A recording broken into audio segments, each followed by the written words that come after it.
The RobertsTechJobs.com Indy Speedway League is on the air. Live from the Atlanta Motor Speedway, it is race 11 of the DW12 Season 2 series.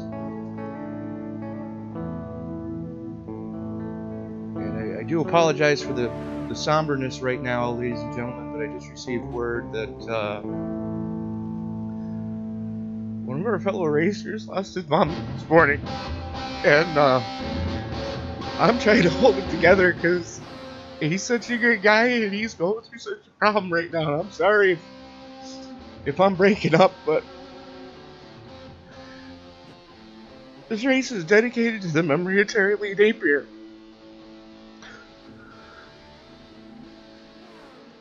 Our thoughts and prayers go out to the entire Napier family. And this one's for you, Terry Lee.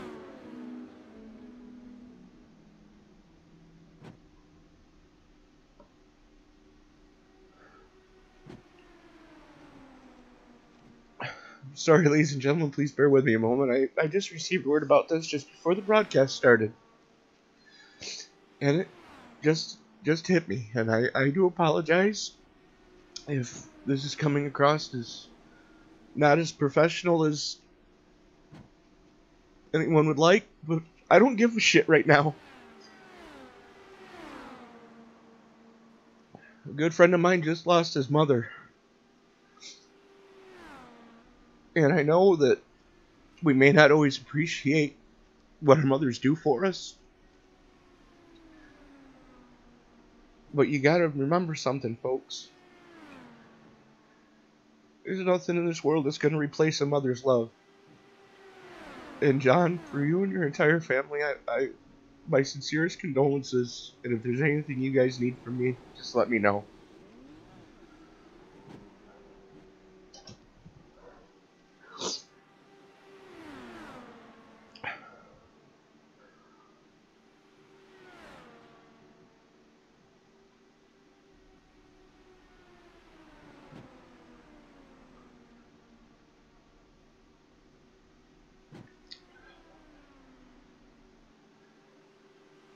Ladies and gentlemen, you are watching a presentation of the RobertsTechJobs.com Indy Speedway League.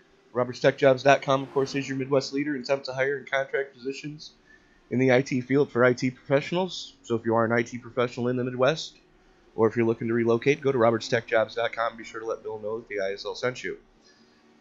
This broadcast also being brought to you by TDA Motorsports, proudly sponsored by the Disabled American Veterans Association. DAV is an all-volunteer fleet of non-critical medical transport for America's veterans. And more information on how you can get involved there, go to DAV.org. This broadcast also being brought to you by David Llewellyn and the DHL Express, Mr. Hoot Baker, Robert Lacavara and Convergent Composites, with promotional consideration paid for by Motorsports Graphic Designs. For all your in-sim graphical needs, you got something going through your mind, you want to see it on your race car, Motorsports Graphic Designs.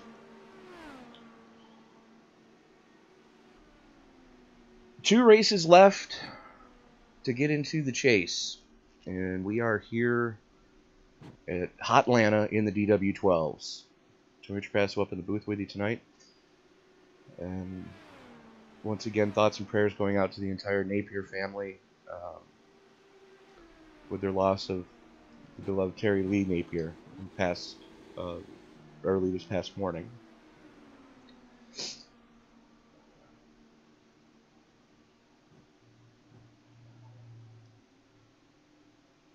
So taking a look at the current standings, hot laps still underway right now. Robert Hill Jr. sitting atop the leaderboard. Carlos Plaza, Mike Whitaker, Tyler Vickery, Nate Dean, Gary Bauer, Tyler Graff, Ronnie Osmer, Kevin Pasquich, and Bob Lacavara rounding out your top 10.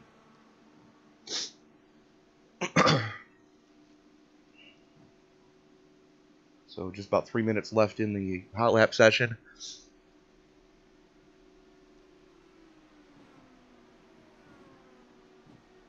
As congratulations to NLR Motorsports for winning yesterday's 6 hours of Daytona, the little special race that league sponsor Bill Roberts put on to select the team that he's going to be sponsoring for the 24 hours of Daytona in Iracing coming up in January.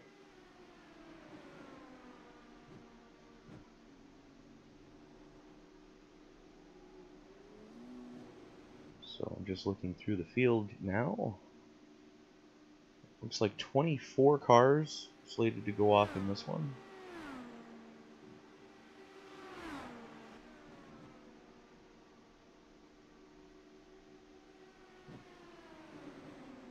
So 4 out of the top 5 rookies. Robert Hill Jr. currently sitting top of the leaderboard. Carlos Plaza right on his heels. 89 thousandths of a second behind him. Another 80 thousandths back is Mike Whitaker, the defending DW12 Series champion, currently sitting third quick. Then you have the rookies of Tyler Vickery and Nate Dean running out your top 5. With the closest split of the field being between Vickery and Dean, with only 1/1000th of a second separating those two.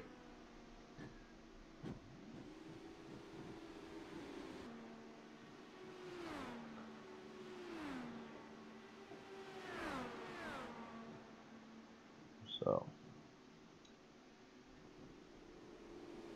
and the drivers have already been warned by league management that this is going to be a second gear restart track, and it's a tough one. It's a slick one. Trying to get a DW12 with its ungodly torque curve and horsepower to get the power down from, I believe, pace speed is only 55 miles an hour here. I could even be wrong there. It's going to make for some sketchy restarts, as we saw Tuesday night in the IR05 race. I believe it was 8 of the top 10 actually had to take it pit side and burn at least one fast repair when they were coming to the initial green for the start of the race, and next thing you know, all hell broke loose. So something to definitely be mindful of there.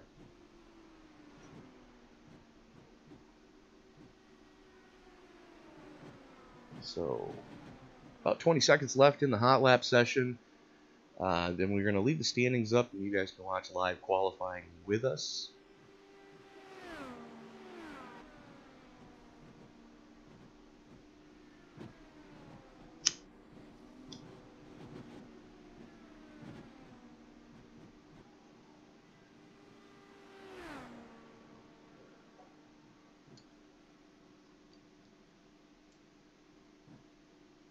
And in case I've missed it already, I know we're 3 days into the month of December, but to my fellow December babies, in case I've missed your birthday already, happy belated birthday. And for those of you who I'm not going to see between now and the next broadcast, which will be not this coming week, we are going to be taking week 13 off as iRacing gets ready to roll out what's inevitably going to crash the servers on Tuesday with the Rallycross coming out, as well as I believe they're supposed to release Knoxville on Tuesday, and a mystery car. Not sure. Oh no, I'm sorry. The midget and a mystery car are supposed to come out. I have my thoughts, but I'm not going to say them out loud because I don't want to give it the announcer's curse. But we are going to be taking week 13 off, so there's that. So you're not going to see us this coming Tuesday. We will be back, as I pull up the calendar, we will be back on December 12th.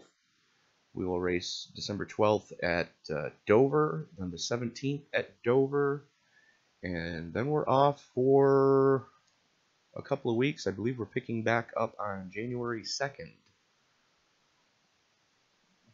So we will see you then and there. And hopefully I sober up enough on the 17th to be able to make the broadcast. We'll see what happens. So qualifying currently underway. Carlos Plaza going quick time, 6 thousandths to the good over Isaiah Dupree. Carlos Plaza ripping off a 24.716. Isaiah Dupree currently sitting second quick, 6 thousandths back. Alex Green sitting up there towards the top of the leaderboard. John Napier sitting fourth quick currently, now going third quick. Good to see John with us tonight. I know this is got to be difficult, but I spoke to John before we went live, and he did inform me that he was going to be doing this one for his mom. I can appreciate that. You know, having lost a family member myself a couple years back, I lost my dad, and I know kind of what John's going through. It's similar, but it's not the same. And John,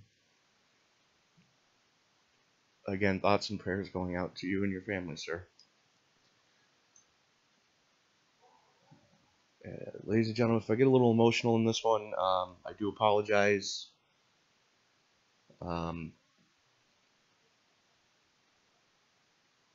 You know,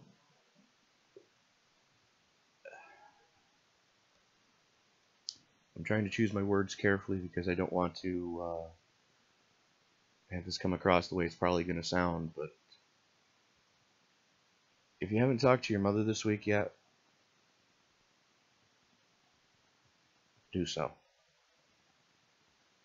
And just let her know you love her.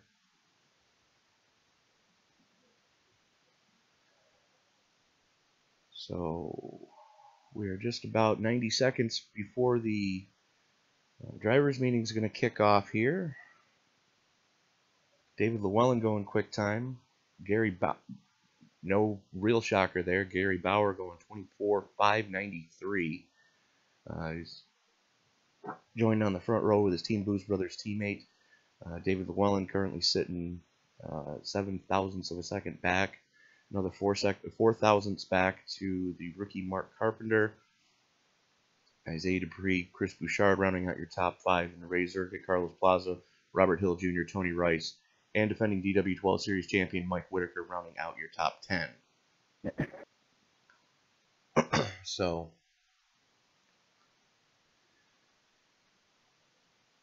getting ready to throw things down to league owner Alex Green for the pre-race drivers meeting. Again, you are watching a presentation of the RobertsTechJobs.com, your Midwest leader in temp to hire and contract positions in the IT field. RobertsTechJobs.com is your Midwest leader in temp to hire and contract positions in the IT field for IT professionals. So if you are an IT professional in the Midwest, or if you're looking to relocate, we ask that you go to RobertsTechJobs.com. Be sure to let Bill know that the ISL sent you. This race being presented. All right, ladies and gents, I want to thank everybody for being here tonight. I'm hoping that Race Control is going to show up in the next 5 minutes. I've been in talks with them, but you guys are well familiar at this point on the lack of procedure for that. I've talked it over, and I'm working on securing funding to actually pay Race Control and have them full-time next season, but we kind of got to get there first. Want to take a moment and offer on behalf of the ISL our sincerest condolences to John Napier and the entire Napier family. For those of you who weren't aware and didn't see it on Facebook, his mother passed away after a long battle with cancer that's been going on, I think, since about the time we founded the league. This race is in memoriam to her. I know for a fact John's dad and a lot of his family, I think Greg's also watching, they did want to express how much this meant to them. I gave a points update a little bit ago. They are on Facebook. Pretty much the people who need to be concerned on the points. Let me pull it back up here while I got it. Um, Dylan Moskowitz is on the bubble right now. Johnny Antonucci, Terry Adams, Creighton Carter, and Llewellyn are on the outside looking in. Johnny is 10 points out. Terry is 11. Creighton 15, and Llewellyn is 19. And that is going to change because it looks like Creighton Carter made it in. So it's going to be a pretty interesting shakeup here. Watch the restarts. We had trouble with that going forward. Apparently, it's all right to start in first gear, and people were practicing it. Just watch out for the bump. Watch out for the arrow push, and we'll go from there. So all I have. Call your pit off of turn 2. Try to pit on the backstretch. You guys know all the basic rules with that. Rookie of the Year standings, tied for first place in total points is Chris Bouchard. And then I believe, I don't have it up in front of me, but I believe Tyler Vickery is like 10, 12 points back in that range, whatever I told him earlier. Team points, I don't have it in front of me, but last time I compiled them, NLR was leading both series. With turn 3 right behind them in both series. I think in the IRO5s, turn 3 was like 5 or 6 points behind, but don't quote me on that. I may be completely talking out of my ass. Other than that, good luck. Thank you guys for being here. You hear that, Bouchard? You hear that? I'm on your tail. Just for the record, I won't be around to answer questions for the next 4.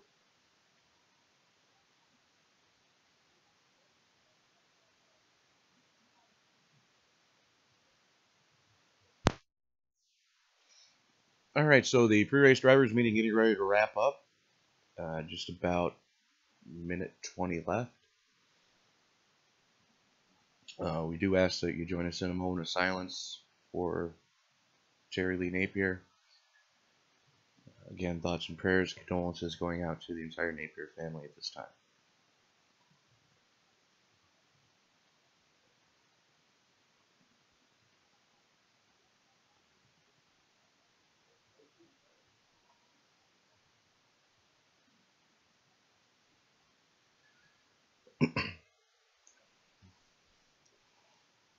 So, getting ready to grid up now. Row number 1 is going to be made up of Team Booz Brothers Gary Bauer and David Llewellyn. Mark Carpenter and Isaiah Dupree from turn 3 going to make up row number 2.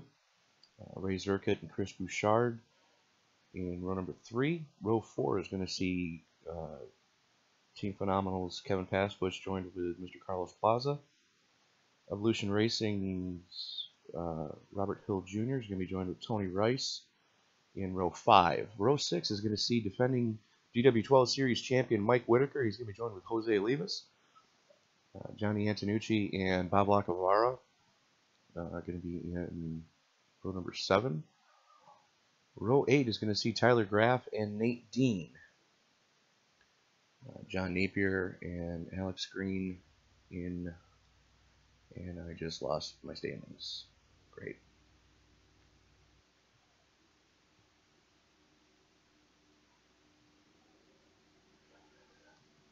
Alex Green and John Napier are going to make up row number 9. Row 10 going to Dylan Lucas and Terry Adams, with Cody Eldred and Tyler Vickery making up row 11. Row 12 is going to see Dylan Moskowitz, Jake Gordon, Ronnie Osmer, and Hoop Baker both not taking time.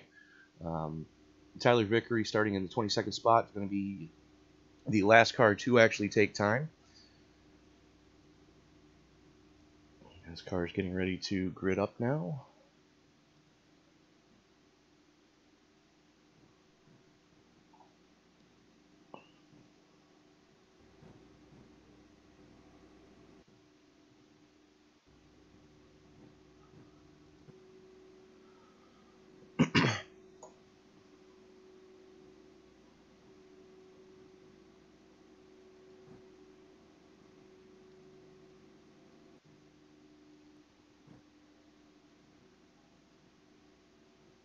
So, 168 laps of scheduled distance here tonight.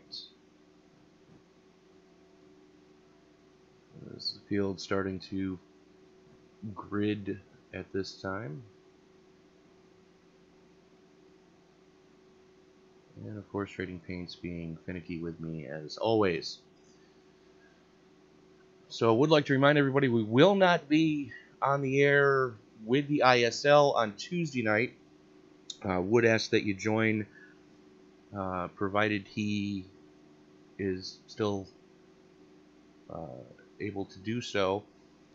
Mr. Kevin Paskowicz and myself are going to be bringing you a live treat on Tuesday, and I'm not going to spill the beans as to what that is going to entail. Just know that for those of you who have done this before with us, we're going to broadcast live bingo. And it's not as hokey as it sounds. Those of you who have done this with us before, there's a little thing that we like to do in week 13 called bottom split bingo. So,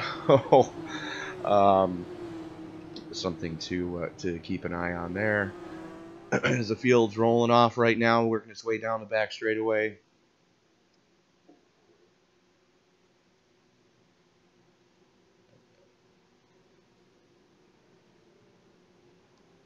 Gary Bauer and David Llewellyn again get ready to lead them to green here as they work their way through the 3-4 complex.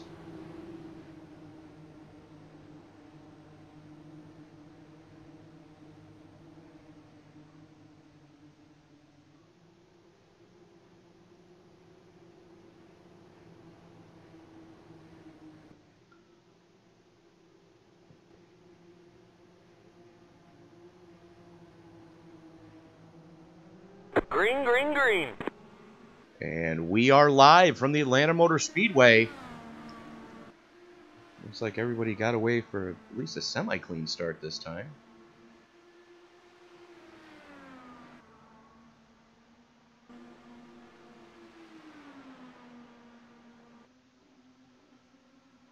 That is everybody except Ronnie Osmer.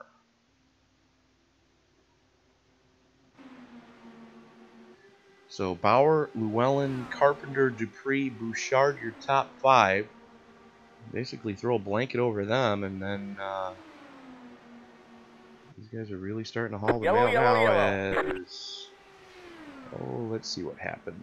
Looks like Terry Adams going for a wild one going through the 1-2 complex. Let's take a look and see what happened there with Terry. Just on the high side. What the hell?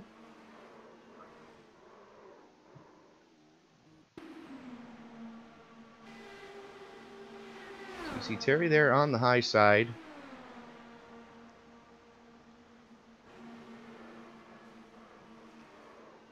Well, if that wasn't netcode, I don't know what is.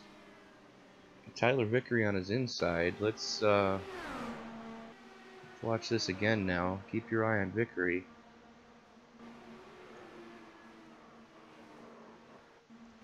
Well, that would explain what happened there. That was 100% netcode if I've ever seen it. So Tyler's connection going haywire, and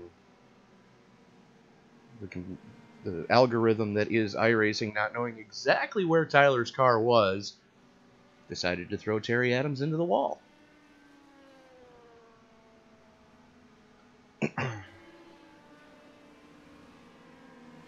So the good news is Ronnie Osmer should get the lucky dog here, which is going to put him back on the lead lap.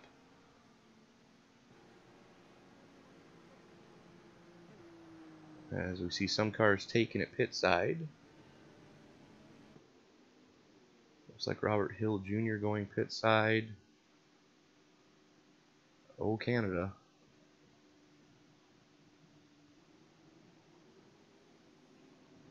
Tyler Graff, Nate Dean, Jake Gordon, Cody Eldred, Tyler Vickery, Dylan Moskowitz all going pit side. Where the heck is he? Is he all the way up there? No, he's not. Where is...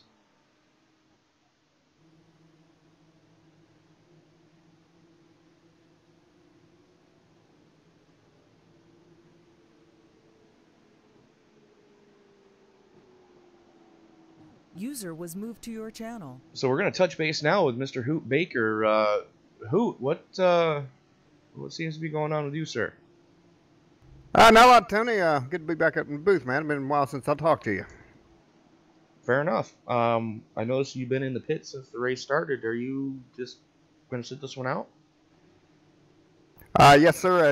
It's late in the season, and I haven't driven the 12s that much. The practices were a little messed up tonight, and I wasn't doing well, so I'm not going to mess up everybody's chances here, you know? Fair enough, sir. Well, you're welcome to join me for the remainder of the broadcast should you choose to do so. Outstanding. Okay, well, good to talk to everybody, and I was just sitting here trying to figure out what's going on and get a good perspective on that early crash. I know we already had somebody mess up a little bit on the start or even the pace lap, and, well, it's just not going good. Well, the caution was brought out when Kyler Vickery started having a little netcode issue, and the algorithm that is Iracing didn't know what to make of where his car was supposed to be and decided to throw Terry Adams into the wall. So that's what took place there anyways. Yeah, I know that one of my teammates there he actually had to, due to connection issues, had to start out of the pit there and everything. And as soon as he got out, the first caution came out, and so they're trying to recover down there. I believe Ronnie just got no, he didn't. Ronnie's not here anymore. Yep, Ronnie's having connection issues. That's connection why I had to start issues there. He's very continue. upset. Understandable there, but so tough break for Ronnie. So Gary Bauer, David Llewellyn, Isaiah Dupree, Mark Carpenter, Chris Bouchard, Ray Zirkett, Carlos Plaza, Kevin Pasquich, Mike Whitaker, and Tony Rice rounding out your top 10 as the lights go out on the pace car, which means we're about to go back live.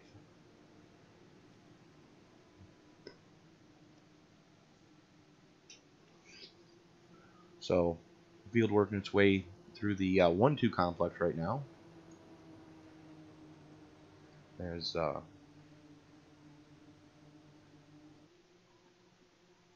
Yep, always a concern when they're bunched up like this. There's been just some problems back and forth with the checking up.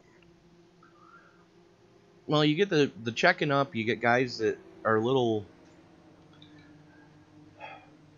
You get guys that like to be aggressive on restarts and guys that like to be tentative on restarts. And the problems occur when you have a aggressive guy starting behind a tentative guy. Because usually the tentative guy ends up pointing the wrong way on a one-way street. So field working its way through the 3-4 complex right now. Pace car is in. Here we go. Green flag, green flag. Bauer rolls into it. His teammate goes with him. Great start for those guys as they are in the same TeamSpeak channel. So guarantee they're talking to each other about when they were going. Yeah, it was that actually worked out pretty well because Gary actually slowed up just a tad, but it worked out well. And Isaiah Dupree looking to get that outside line working early here. Something we saw start to take place in the IRO5, but was all the extra downforce of the DW12. It's going to be interesting to see how this plays out. And there is about to be contact. Yeah, and it should be noted that during the latter part of the week, apparently there were only about 6 people in the practice session Wednesday night. So not sure, the setup is there, but, we're just not sure how it's going to work out.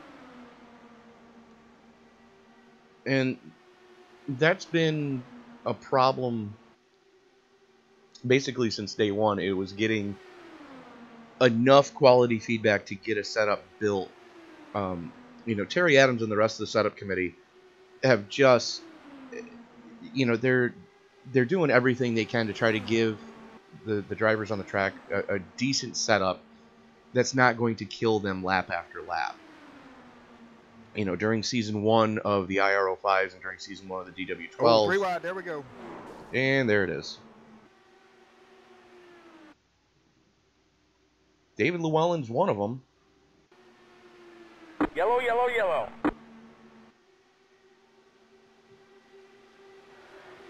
Looks like the 17, and I didn't catch who the other one was. So Dylan Lucas, I believe Carlos Plaza was the other. Yeah, Plaza was the other one.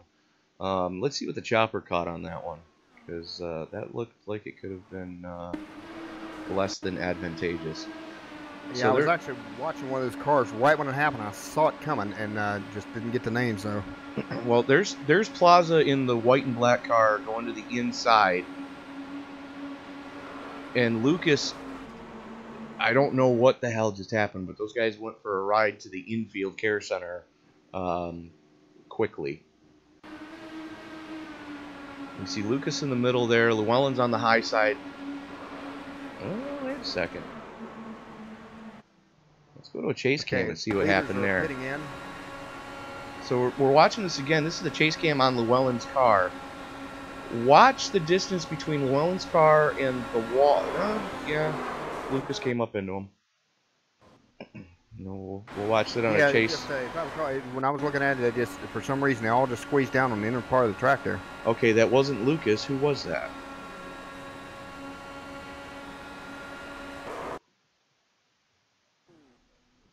You know, and I'm sure there's probably not going to be some happy people because I don't think we got our race control in time. And we don't have race control, period, I don't think. Yep, they were trying to get him. He was on his way home, and I don't think he'd make it. So we're watching the replay again. I'm trying to see who the other car was. The 37 is who that was. Okay.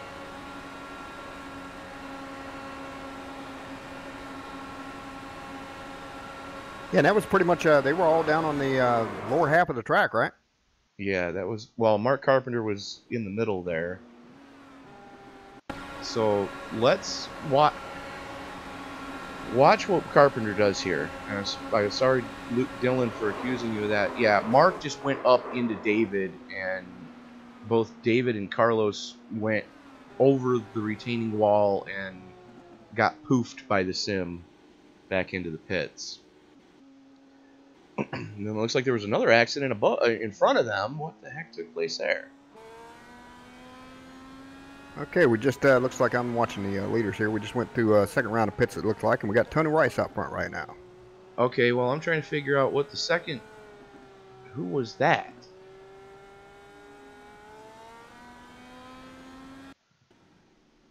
Okay, Jake Gordon was involved in it.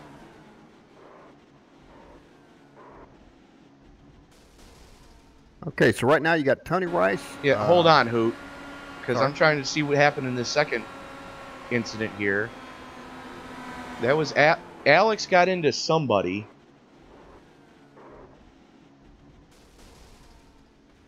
Let me know when they're one to go.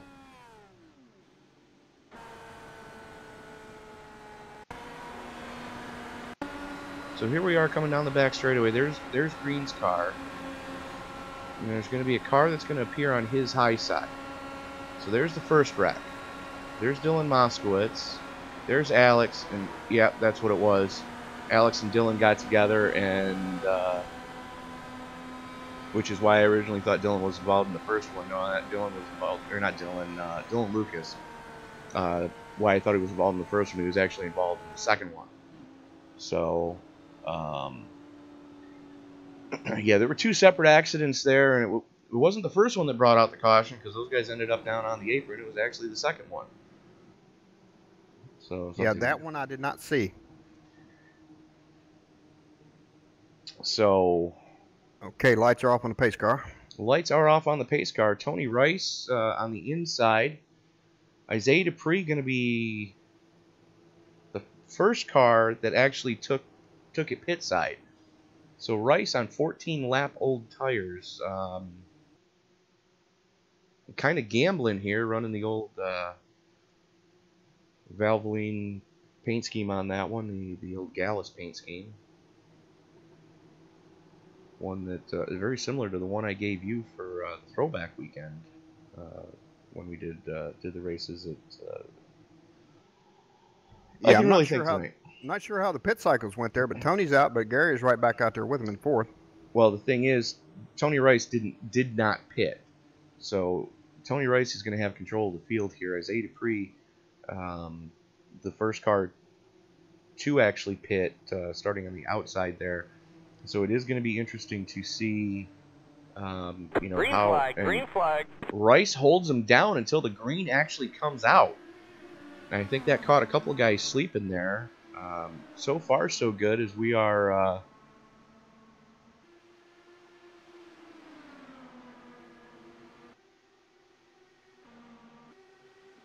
Dylan Moskowitz hanging on for dear life right now. Got forced down to the apron. Down low. That's going to be Isaiah down on. He's backing off. Did he get forced down? That's the question. Did Meanwhile, not see that, but he handled it well. Bauer with a run on the high side. Paskowicz trying to make it a race right now as he's right behind Tony Rice. Paskowicz catches the apron and catches Bauer. Massive wreck. A lot of good cars in that one. Good grief. Nate Dean, Alex Green, Jose Olivas. Oh, my Lanza. So watch what happens here. Paskowicz just catches the apron, goes up, catches Bauer, and all hell breaks loose in front of them. I believe that was Vickery? No. Ray Zerkit getting caught up in that one. Ray going on a wild ride. Let's go to the replay on that one. He just gets turned and just straight into the wall and then just starts bouncing. All right, while you're looking at that, I'm going to run down the winners out of that. Tony Rice is still up front. Jose Olivas right behind him. Dylan Lucas getting a piece of it. Alex Green Let's see up what, front. No, hold on. Let's see what happened with Dylan here. Is this the 29 of John Napier getting it woed down in time? And how they missed Dylan, I have no idea.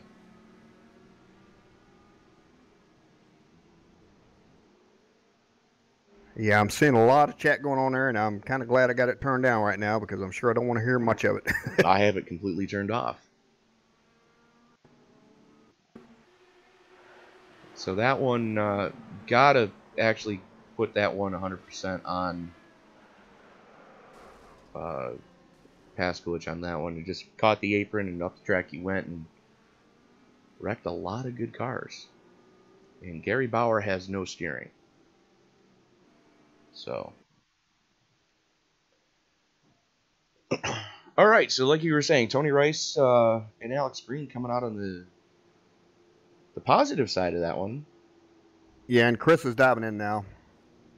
And so Chris Bouchard taking it pit side. That's going to hand fourth place over to, I believe, Jose Olivas.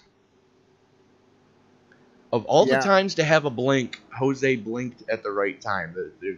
His connection cut out just ever so slightly. His and Tyler Graff's both just poofed very quickly, and they somehow made it through there unscathed.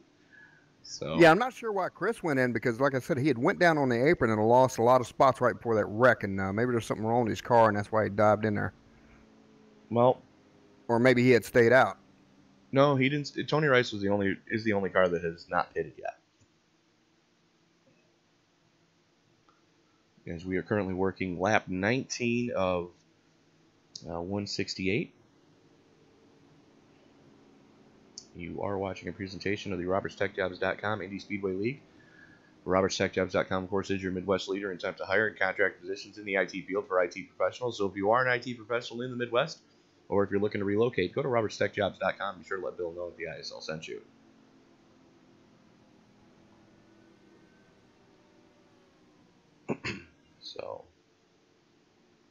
So we got some rookies running up front there. I'm sure they're happy about that, and they're probably nervous as hell too. Not really. I mean, we've got a good, strong crop of rookies this season. Tony Rice has been running up towards the front. Jose Olivas is not afraid to mix it up there. Nate Dean's had some bad luck in a lot of races. And Tyler Vickery is just he's just on the outside looking in right now as far as the point standings go. But, something to be mindful of. They're currently running with 2 of the final 4 that made it to Indy last season for the season finale. Alex Green moving down, not sure what that was all about. Alex, stop texting and driving. Yeah, I was going to say, he's pushing the man down on me. Maybe just giving him a little, hey, I'm here. No, he's not. He just... cerebral flatulation. His lights are out on the pace car. Tony Rice is going to lead him back to green this time. Let's see how long Rice is going to hold him down this time. And we saw it last time that he held him until the actual green flag came out. Whereas in this league, you're allowed to go as soon as that pace car twitches.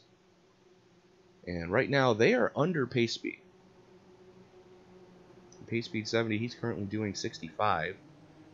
Green, green, green. Yep, they're really bunching up, too. A lot of impatience.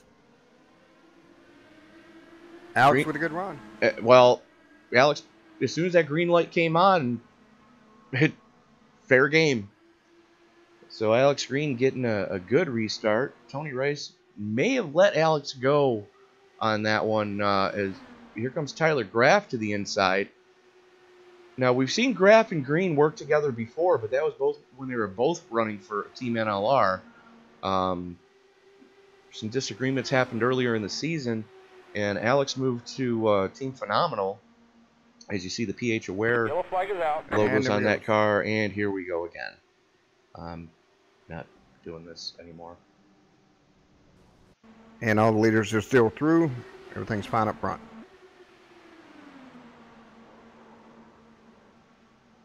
Okay, what the hell just happened there?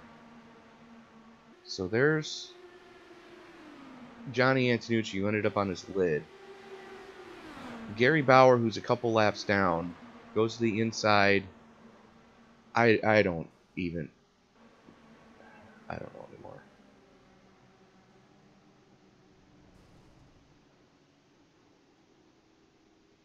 Let's see what the chopper saw, shall we? So there's Antonucci running next to his Pinnacle Motorsports teammate Mike Whitaker, the defending DW12 Series champion. Here comes Gary Bauer with a run on the inside.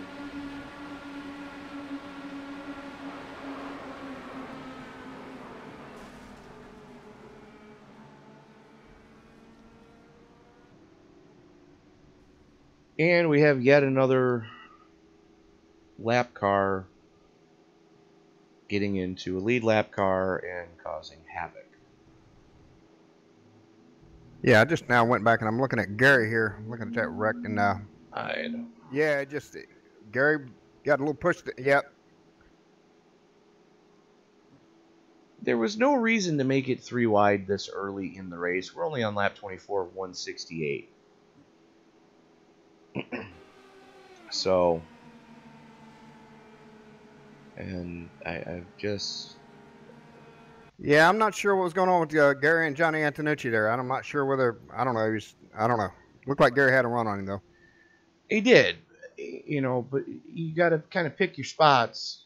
And lap 24 of a 168 lap race when you're already 1 lap down and in the lucky dog position is not the moment to be making that kind of move.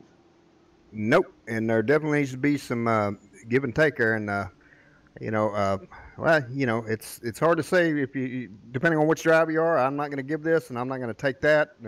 But somewhere, somebody's got to do it. Well, in the meantime, we've got a lot of guys that just are not playing nice with the rest of the kids right now. So yeah, we're already getting some drivers parking it there. I can see, and rightfully so. And I don't blame them for doing so. Now, one guy that generally will give more than he takes, is Bob Lacavara, and it's good to see him being able to lead one of these things, representing Pinnacle Motorsports and RobertsTechJobs.com.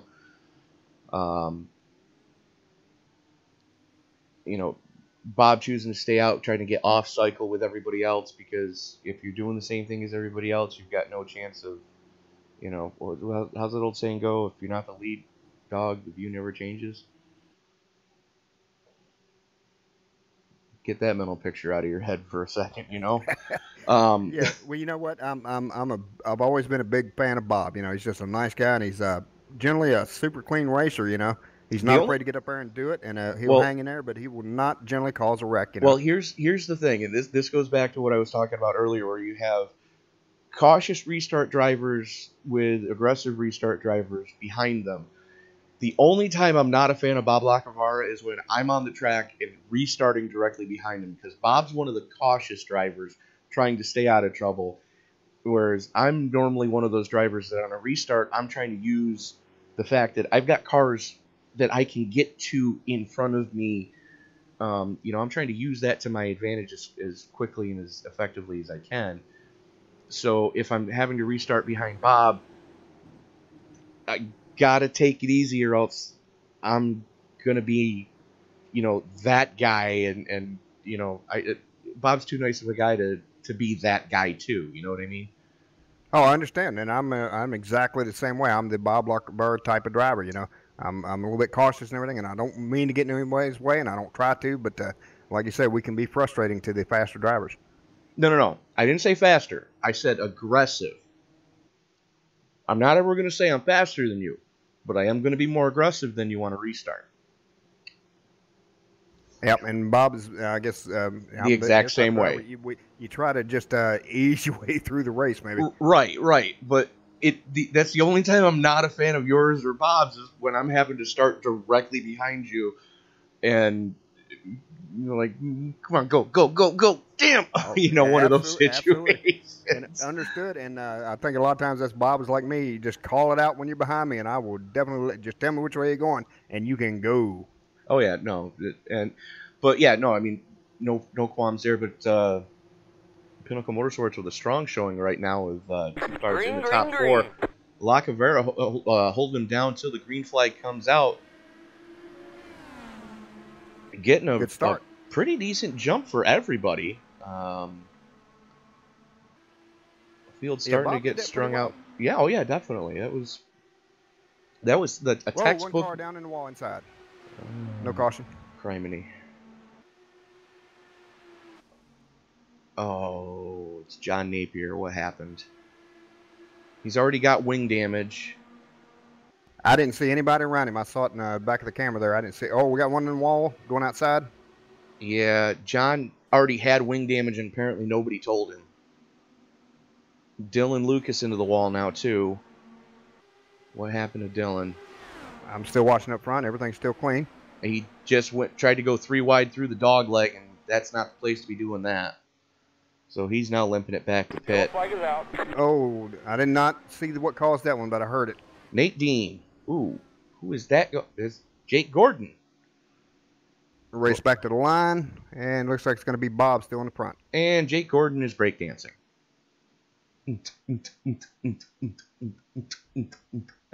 Hey, saved it. Stuck the landing. Good on you, Jake. Let's take a look and see what happened there. So you see Gordon in the 51 trying to just arrow push, comes down and collects Dean as cars scatter to try to avoid him. You know, that's the first time I've ever seen a breakdance just stop on its own without getting poofed to the pits. I'll tell you what, we've seen these kind of cycles before where lots of cautions way too early, weeds will fill out, and then you end up with some long greens after that. And you can see here, Gordon just arrow push, and Nate Dean would know where to go. Victim of circumstance.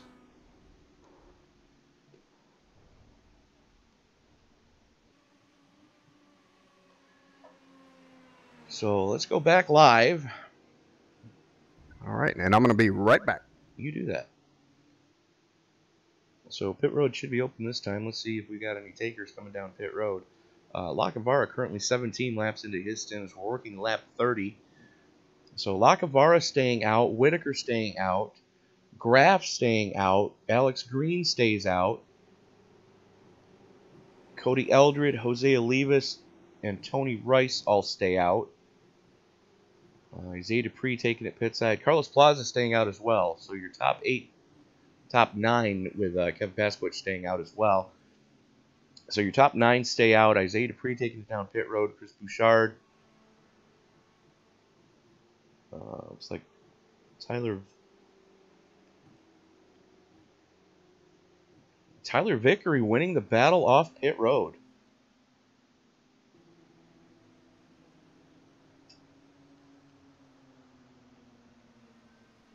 So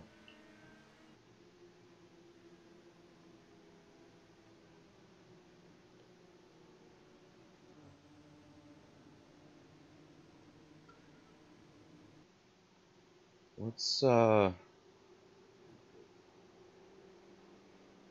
while we are under the caution here,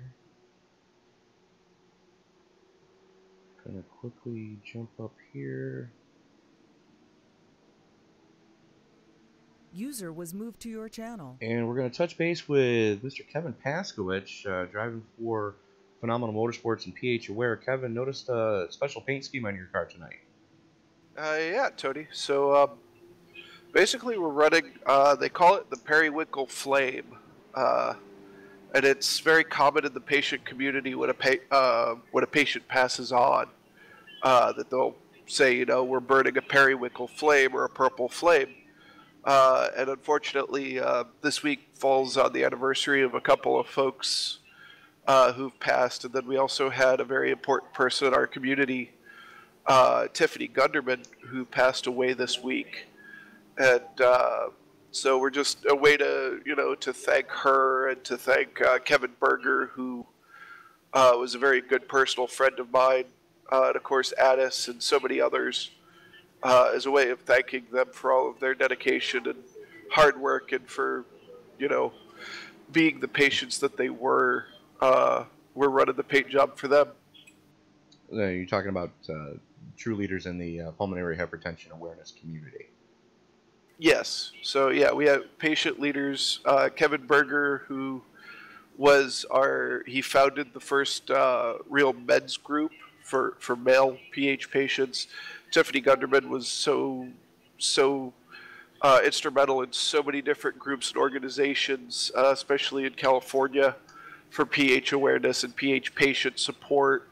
Of course, Addis Doyle, who was one of our good friends, who was part of the Irish PH Aware and the Irish men's group. So just kind of paying tribute to them, saying thank you to them this week, and hoping that we can bring home a top 5 for them.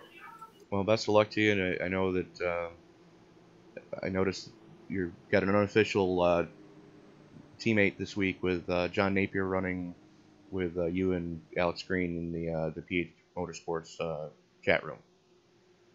Yep, we invited. He didn't have a teammate this week, so we invited him down. Figure John could use some friends this week if ever, and really thank ISL and Alex and everybody for, you know, dedicating the race to his mom. I think we were all, you know, kind of in it together as competitors. So, but we're going to get back to Green here. All right, good luck. Thank you. User was moved out of your channel. So green flag getting ready to fly. Bob Lockebar going to be in control of the field one more time. His teammate Mike Whitaker starting on the outside. They're waiting for the green flag to fly again. Real late restart. See cars scattering towards the back there a little bit. Up towards the front, we've got a decent restart. Yeah, we're starting to see some more familiar names up there at the front. We got Mike Whitaker, Tyler Graff. Alex is still running forward. And the inaugural season champion of the ISL, Cody Elder, currently sitting 6th quick.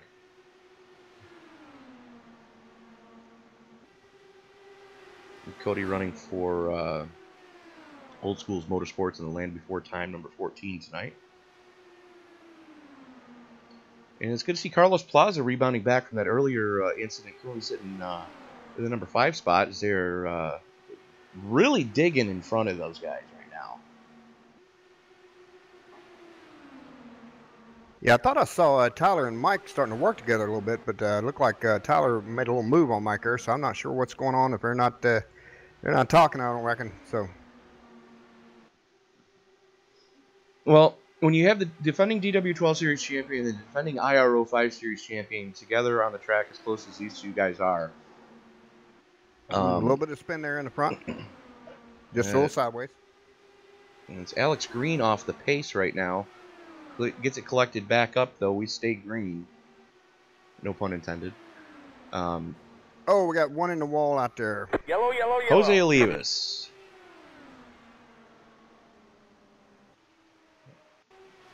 Looks like Tyler Graff may have had a hand in that one. Just a little bit of arrow push, and Jose ran out of room.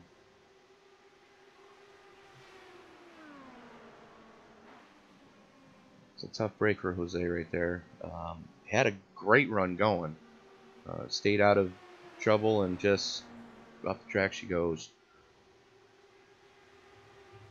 And then a couple cars catching race cars to the face. Tony Rice getting involved in that one. Just, I believe and you got to be. I believe in the NFL I believe in the NFL they'd call that helmet to helmet contact. And you got to be thinking right now, if you're Bob Lacavera, you're thinking, my gosh, because he's obviously getting it extended out, but there's going to be some point when he's going to have to take it in, because a lot of people are doing it behind him, and he's not sure exactly who all's doing that. Well, here's the thing. Bob currently is taking it pit side. There he goes. I was getting ready to say. Yeah, he was so close to the window right there that he almost had to. And Tony Rice stays out again. So yeah, Lacavara was already 25 laps into his stint. The car doesn't have that much more fuel than that in it on a good day. So Lacavara in, Tony Rice staying out, Dylan Lucas staying out. Looks like Robert Hill Jr. getting the lucky dog. Gary Bauer staying out, getting the lucky dog on the last caution. And it looks like Bob beat everybody out, huh? He did. So winning the battle off pit road, Lacavara, Whitaker, Cody Eldred coming out in 6th. Carlos Plaza probably using another fast repair because he definitely got a piece of it. I don't know how big of a piece. The car spinning in front of him, he just had nowhere to go, and that's when you saw the Jose Olivas front wing go sailing off the car. And you got Tyler Graff, Chris Bouchard, and Isaiah Dupree running out your top 10. Yeah, I was going to say, your current coming out of the pit there, you got Bob, Mike Whitaker, Cody, Carlos. Oh, I'm sorry, Carlos 7th. Yeah. I got to wait on pass the line, I guess. Yeah, you got Tony Rice leading, Dylan Lucas, Gary Bauer, Bob Lacavara, Mike Whitaker, Cody Eldred, Carlos Plaza, Tyler Graff, Chris Bouchard, and Isaiah Dupree, your top 10. So right there, you see, that's what happens. Bob Lacavera, end up in basically that's all totally a wash now. All that stuff he was doing, staying out, everything's a reset right now, and he's catbird right now. It is, because if we stay green, Tony Rice is in trouble because he's 16 laps into his current fuel stint. Dylan Lucas is 9 in, and Gary Bauer is 8 in. So if this stays green for any period of time, those are going to be your first 3 cars to take a pit side. As we are currently working lap 40. Again, you are watching a presentation of the RobertsTechJobs.com Indy Speedway League. RobertsTechJobs.com, of course, is your Midwest leader in attempt to hire and contract positions in the IT field for IT professionals. So if you are an IT professional in the Midwest, or if you're looking to relocate, go to RobertsTechJobs.com. Be sure to let Bill know that the ISL sent you.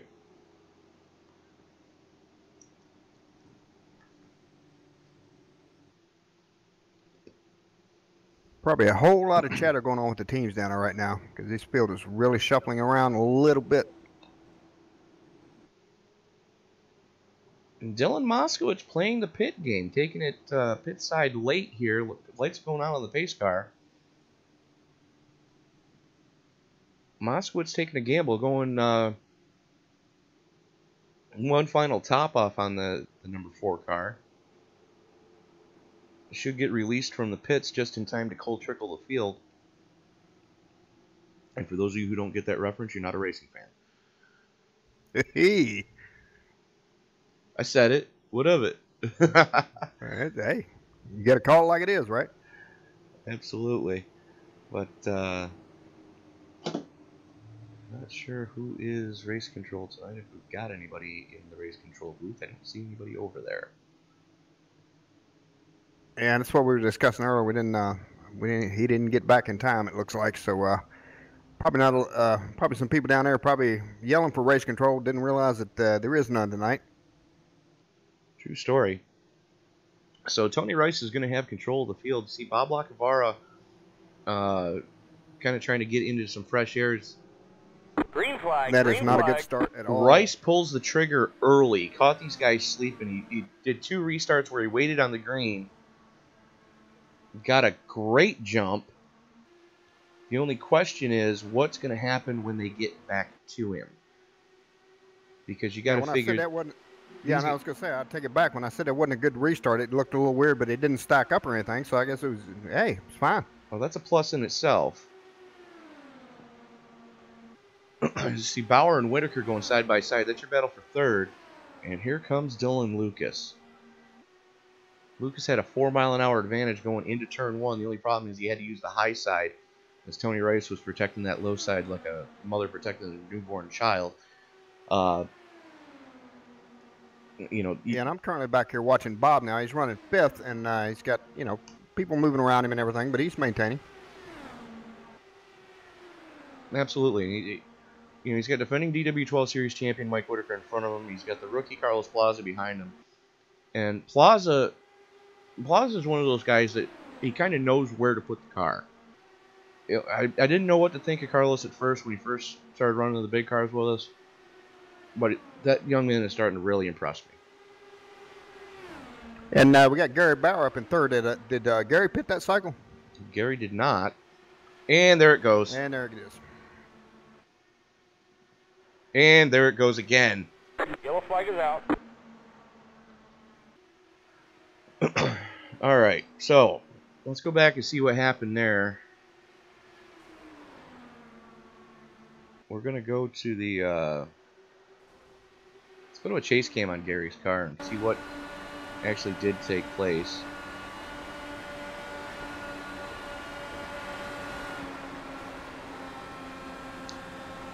I gotta kind of put that one on Dylan, because Dylan looked like he pinched down and just race car to the face. I got to wonder how this is going to shake out. I don't know how many times they've gone without race control, but this late in the season, there's probably going to be a whole about 4 or 5 weeks. And Terry Adams just nowhere to go. So shame to see Terry caught up in that. There was that one. Let's take a look at what the other incident was, because there was another one. And Tony Rice diving into pits.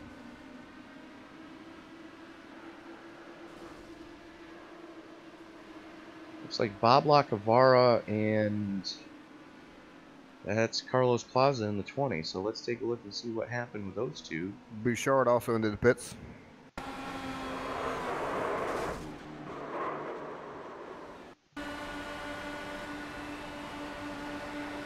So you're going to see the white and black car appear just to the inside of Bob here.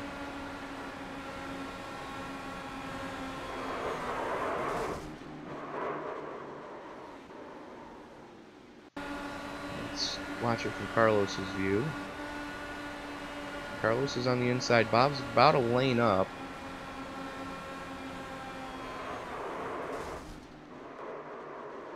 That one I got to chalk up to being a racing incident.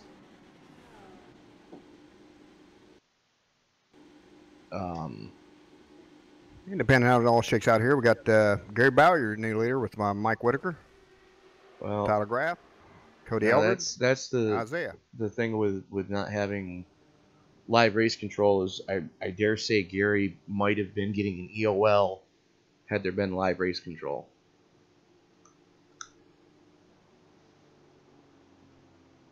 simply because he, you know. And Isaiah's ducking into the pits. Isaiah ducking in the pits. Now, I'm not going to say that one was Gary's fault, because Dylan was definitely, yeah, Dylan definitely was pinching down on that one. So, and Tony Rice on the old tires kind of got a little squirrely and started to check up, and Gary just had nowhere to go. And these cars have a known bounding box issue. So if you're pinching down, you're taking yours and your competitors' lives into your own hands at that point. So. Yeah, that might be something you want to explain to the viewers there, Tony, the bounding box. Okay, the way it works with what you can't see is the computer, the simulation has, it's a big rectangle, it's a big box that basically encompasses everything that is supposed to be physical on the car. To make it easier for the computer to process what's going on, rather than all these weird shapes and trying to take into account, you know, the different open areas, they just put a big rectangle, or sorry, they just put the car in a box, make it invisible to you and I, so all we see is the car, but the computer, all the computer servers in iRacing Central see are just the boxes. And there's a part of the algorithm where it considers it inevitable contact, which can happen at, like, yeah, these guys are going to touch anyways, we're just going to throw this car up the track. And then there's glitch contact, which we saw for the first caution when Terry Adams got thrown into the wall. You know, if one car starts to blink and the computer doesn't know, or the servers don't know where that car is actually supposed to be on the track, if there's a car near that car, whoever's near the blinking car can be just thrown, like we saw Terry Adams. And there's a glitch in all four of the upper tier open wheel cars, both Indy cars and both Formula One cars, that you could be able to be a 300-pound man like myself. I could limp my gimp ass between some of these cars sometimes, and there'll be a contact call in the algorithm, but there isn't. So when I say you're pinching down, there's a known bounding box issue. You know, there could be 2 feet, 3 feet between the cars, and the computer, the servers are still going to say, yep, there's contact coming, and, you know, bang, somebody's going for a ride. And meantime, on the restart, Gary Bauer got a good start. He's got defending IRO 5 Series champion Tyler Graff and defending DW12 Series champion Mike Whitaker right on his transmission tunnel, too. So Bauer, Graff, Whitaker, Vickery, Pasquich, Hill, Green, Eldred, Bouchard, and Rice, your top 10. And I would like to point out that your top 8 all stayed out, with Gary Bauer currently rocking 20 laps on his current tires. Graff, Whitaker, and the rest of the cars that stayed out are 13. Yeah, just a comment. I did notice Robert Hill, number 6, he was toying with that down on the apron there just a little bit. Got a little bit loose, but he got it back in. Well, the thing is, Hill's coming to us from the Tin Top Series. So there's sometimes where you're going to want to touch that apron to get the car to turn. So aero push, in a stock car, you can touch the apron to get it to counteract the aero push. In an Indy car, you're basically flirting with disaster at that point.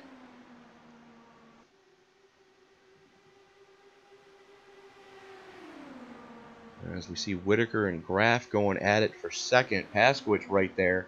Tyler Vickery and Robert Hill Jr. within striking distance. And Alex Green is there as well.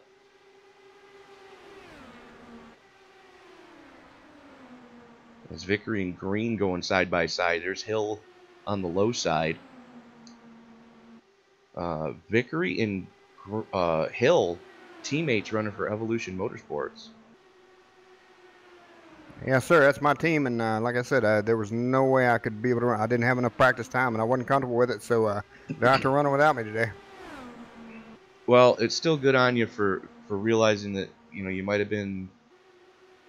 I don't want to say this the way it's probably going to sound, but you realize that you were outside your wheelhouse.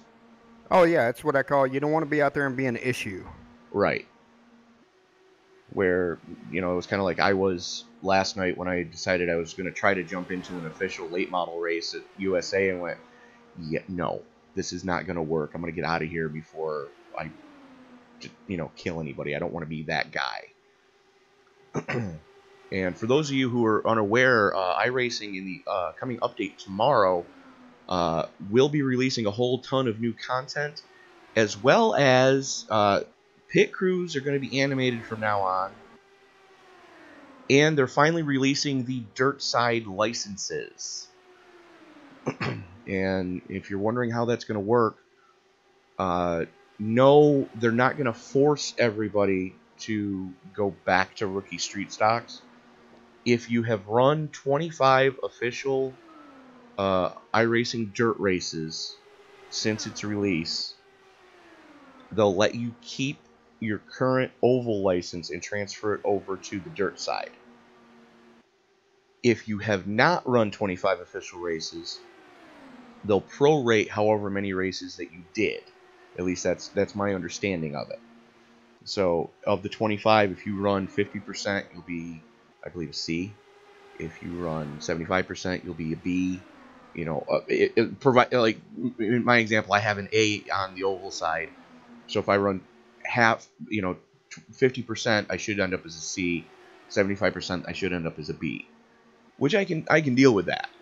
I just don't want to be mired in the quote noob content, for lack of a better analogy, where, you know, you've got somebody trying to learn iRacing and learn the nuances of sim racing in this game. I have no patience for that. As you see, Whitaker let Paskowicz by on the inside. Throw a blanket over the top four as they are a second and a half to the good over Tyler Vickery right now. Yeah, I was going to say they're pulling away a little bit, definitely, but now they're starting to spread out a little bit. And Alex is trying to pull the second pack up with him, but well, Bauer's going pit side as he's 30 laps into his stint right now, so he's kind of just about out of fuel.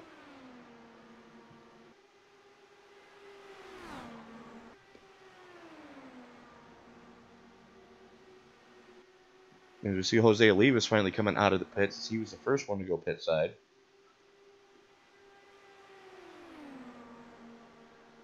it's kind of like what we were talking about earlier. You know, the more laps that get in, the more everybody settles down. So knock on wood, and we've had a pretty good green here. True story.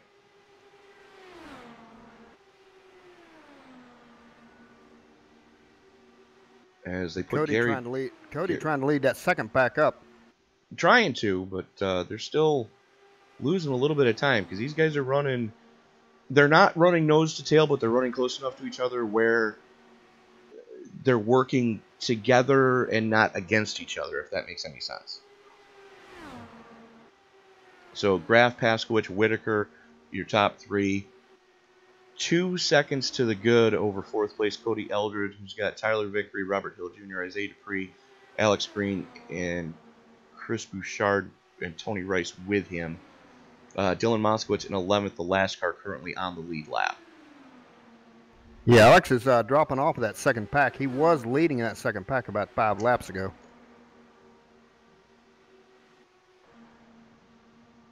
The question is there any damage on the 30?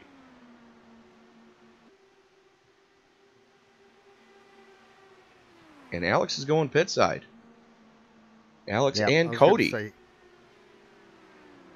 Yeah, I'm not sure of their pit cycle, but yep, him and Cody were right up there, and then they just kind of dropped back a little bit. Well, they were 28 and 27 laps into their stints. And Tyler Graff bringing it pit side this time. Looks like Paskowicz staying out. Whitaker going Whitaker's pit coming side. in. Robert Hill Jr. staying out. I'm going to keep my eye on KP right here.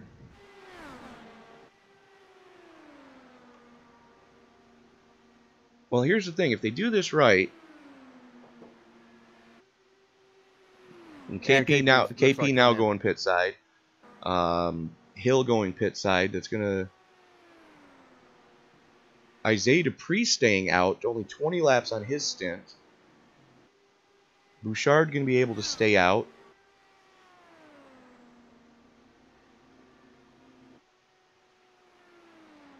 Over a second back, and he's dealing with Johnny Antonucci right now. Antonucci currently leading Bouchard. If I was Chris Bouchard right now, I'd be using 6th gear as much as I could, and using the draft off of Johnny Antonucci to save just as much fuel as I possibly can. And your current leader out there alone is Isaiah, and if I recall, Isaiah pitted off cycle there. Well, Dupree, Bouchard, and Rice are all 23 laps into their current stints. They have just lapped the field, the 3 of them. So you got Isaiah Dupree leading it, coming across the line there. There's Chris Bouchard just going into turn 1 now. 1.2 seconds back off of Isaiah, and there's Tony Rice, who just spun coming out of the pits.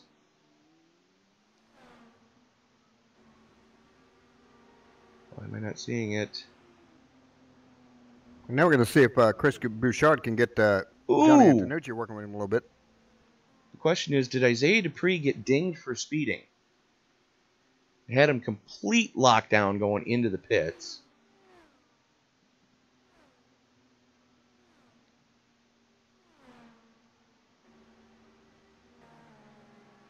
We're going to keep an eye on that one. As Chris Bouchard now comes pit side. He locks him down.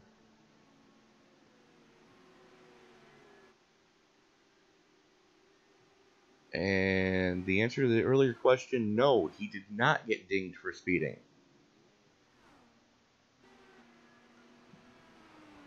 So Tony Rice in command of this one right now, as he's finally going pit side. Yep, and Bouchard is out. Bouchard is out, but not up to speed. Here comes Paskowicz.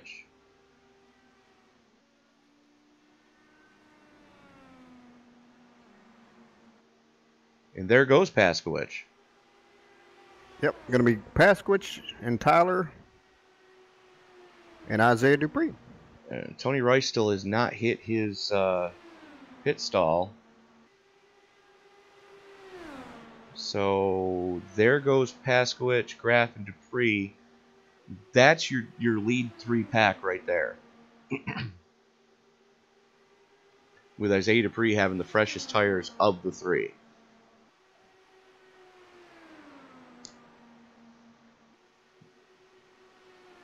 So now the green flag stops, all cycled through. Paskowicz, Graff, Dupree, Bouchard, Whitaker, Vickery, Bauer, Eldred, Green, and Hill, your top 10.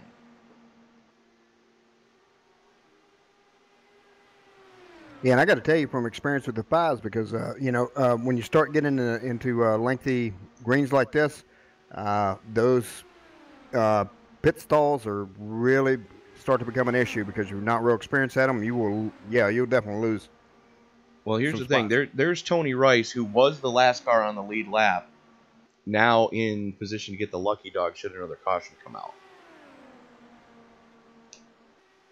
And we know Tony's no slouch. It's just got off cycle, and here we go.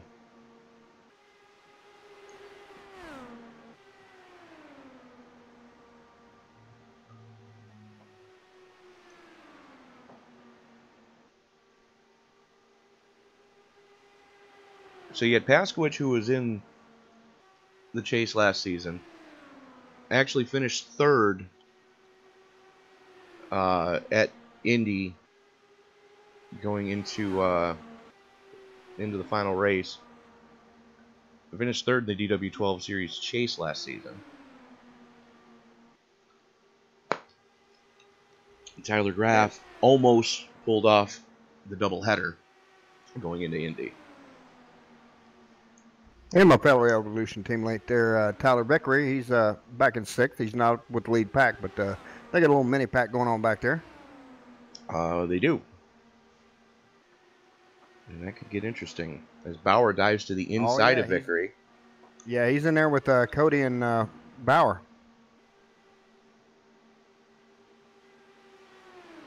And for those of you who were with us last season, you might remember Cody Eldred opened up last season's chase.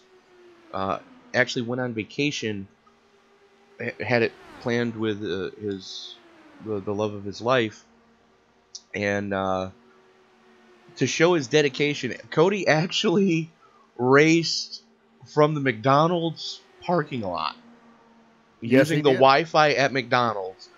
Now, granted, the connection was not the best in the world, and iRacing only showed him completing 2 laps, but it was enough to get show-up points.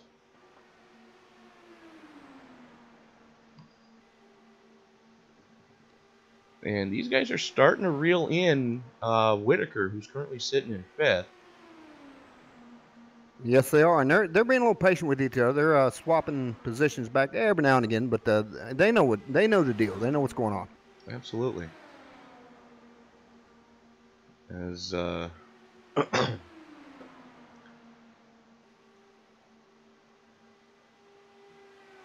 we are closing in on the halfway point. Kevin Pascoe continuing to show the way.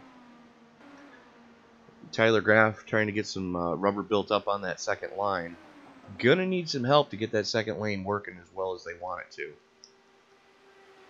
And meanwhile, my other teammate there for Evolution, Robert Hill Jr., is leading the 4th pack back here in 9th position. He's got about 3 cars with him.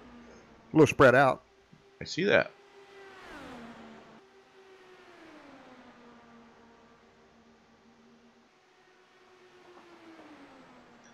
But like you said, you're only halfway through, right? We are quickly approaching. We're going to be halfway this time across the stripe.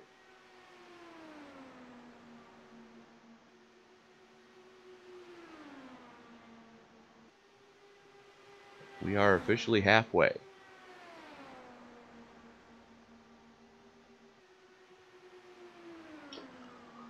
Now, the only danger you run into when you get long greens like this is with the, eventually the yellow's coming and everybody's going to be stacked up again, so then they have to revert back to that mentality.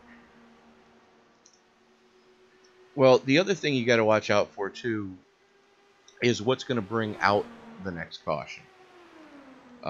As we've seen happen in the past, guys get a little over-aggressive, either entering or exiting the apron to get into or out of the pits, overcook it, and the next thing you know, they're sliding sideways or backwards, upside down, up into traffic. And Gary Bauer's coming in.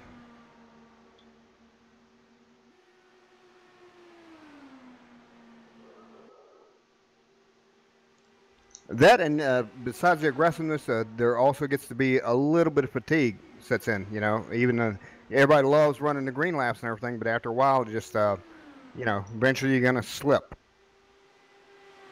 Oh, you get beat up, and that's the. Don't get me wrong. I love driving the Indy cars. I love driving, just about anything that iRacing has to offer.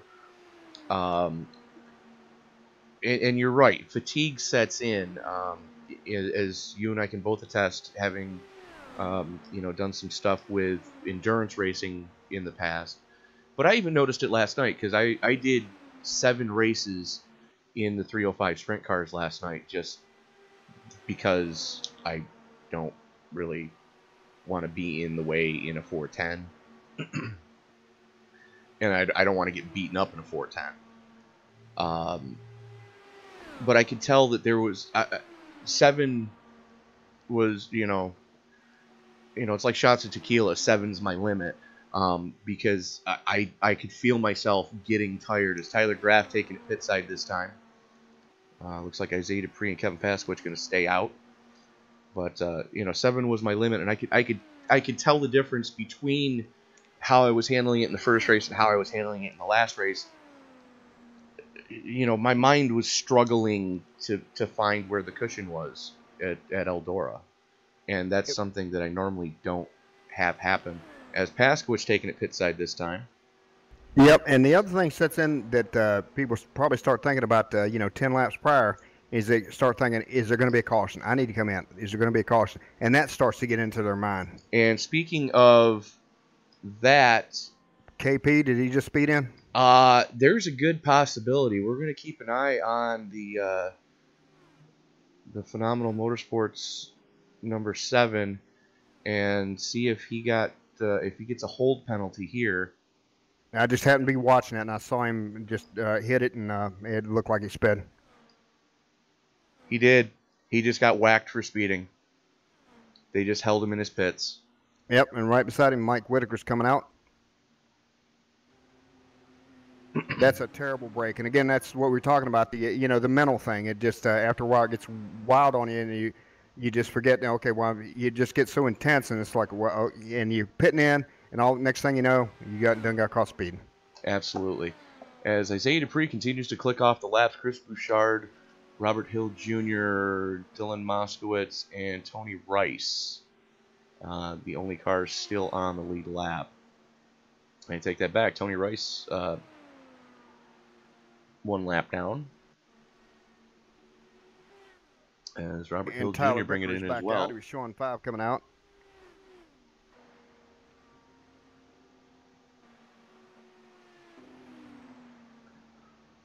So Tony Rice taking over 3rd. There's Bouchard finally taking it pit side.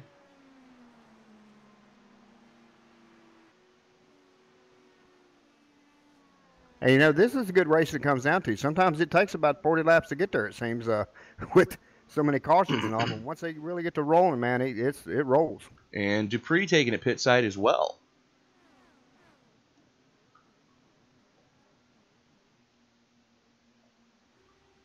And Bouchard's in.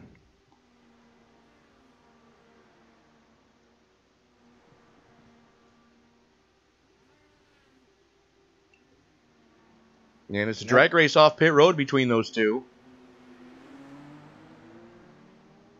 And Tony Rice has just taken over the lead of the race, but unless a caution comes out, as he takes it pit side now, finally. And I think it's going to put Isaiah right back up front. But wait a minute, he just got nailed and passed. And it was Tyler Graff, his former teammate.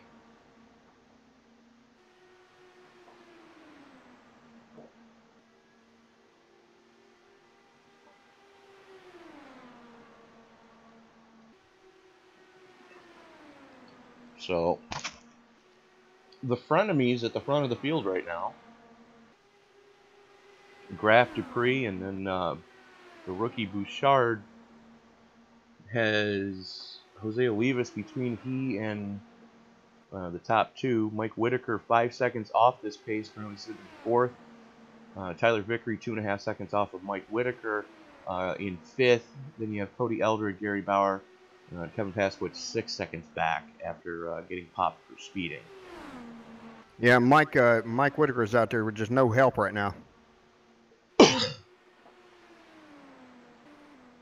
Well, he's got no help, but the good news is he's got clear track all around him, and you're less likely to get caught up in a dumpster fire at that point. And Tyler Vickery getting past running 5th, a little off the pace there. I'm not sure what's going on with that. I think he just let Gary go, only because he knows how aggressive Gary can be.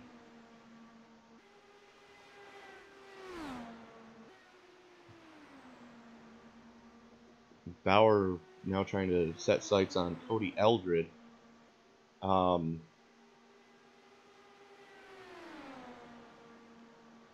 Now, if these two guys were, willing to work together, they might be able to get up to Mike Whitaker and then have a 3-car tango instead of, these two guys just trying to, fight it out for, just a top 5 spot. They could, try to work together and get to Mike Whitaker and maybe have a chance at a podium at that point.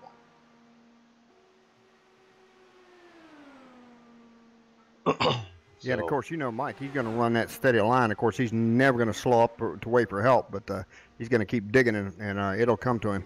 Oh, yeah. No, that's a definite there. But your top 3 right now, currently running relatively nose to tail, and I believe that's Jake Gordon behind them.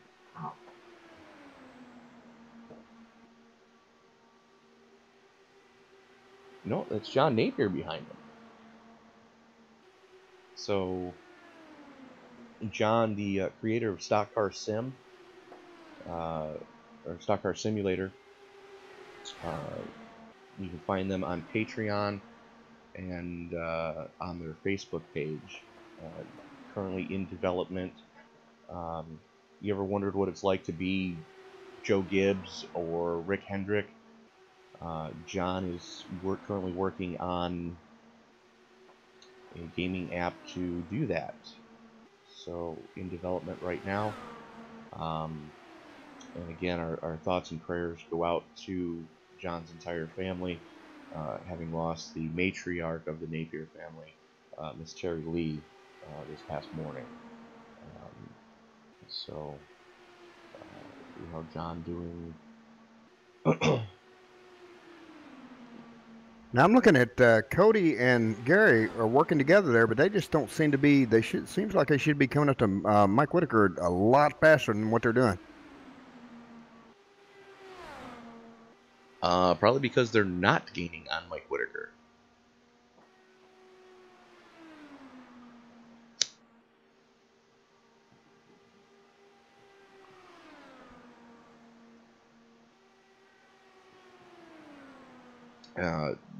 At least they're not gaining. No, they're not gaining. They're maintaining, but they're not gaining. It's still 3.7 seconds from Whitaker to Eldred right now. And I cannot remember. They don't have any damage on their cars, do they? No. No, they're still up to speed. It's just they're running the same pace that Whitaker is. And a lot of that has to do with the fact that they're not really working together, quote unquote. If they were truly trying to work together, they would be pushing down the back straightaway. And they're not doing that. Yeah, I'm watching them now. Their lines just seem a little off. Well, they are, and that's Cody's normal line at the high bank tracks. He usually keeps about 1 to 2 tire widths off of the apron to make sure that he's less likely to have an apron touch and cause a dumpster fire. So Graff and Dupree still showing the way. Bouchard right there within striking distance. So a good run for the current leader of the Rookie of the Year points.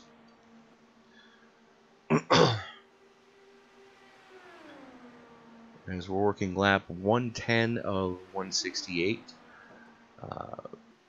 So roughly 2 more stops.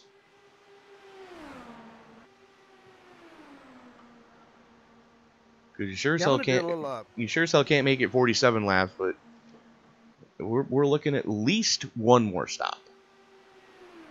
Yeah, I was gonna say I didn't mean to interrupt there, Tony. I'll just jump down in the car with Gary just to see what's going on with this line back here and why they're not catching up to Mike.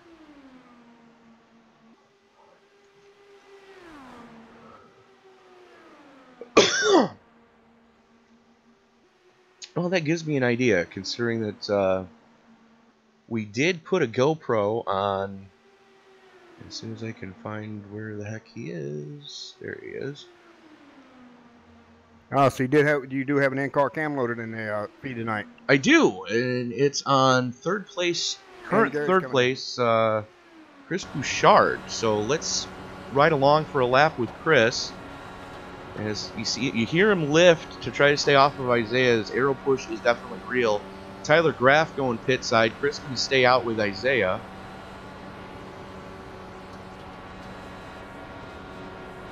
Yeah, and also Gary came in on that one too. With a hell of a run. That's what the draft looks like. And you got to be ready to make that move.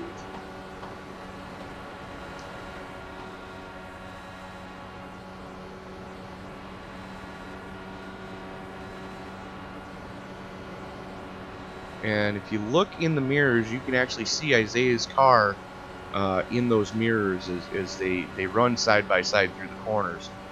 And if you don't have triple screens, those mirrors can be your best friend in an open wheel car like this. So again, another run down the back straightaway, going to duck in behind.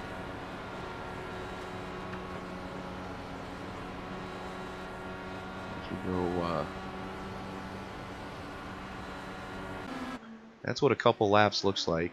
They still have Jose Olivas behind them. Jose currently 3 laps down. So Dupree, Bouchard, Moskowitz, Hill, and Paskowicz, your top 5. Paskowicz currently running 5th quick. Finally taking it pit side as Dupree and Bouchard just continue to just click off laps. 16, now 17 seconds to the good over Dylan Moskowitz, who currently sits in 3rd. Who just went pit side, now 19 seconds over Robert Hill Jr. As they're working lap 22 of their fuel stop. You know, look for these two to pretty much stay lockstep. You know, Chris Bouchard has shown that he may be a rookie in the ISL, but you know, he's got nerves of steel and not afraid to really, you know, go after, you know, some of these guys that, you know, if it's the established names, if you will, as Dupree going pit side, Hill Jr. going pit side.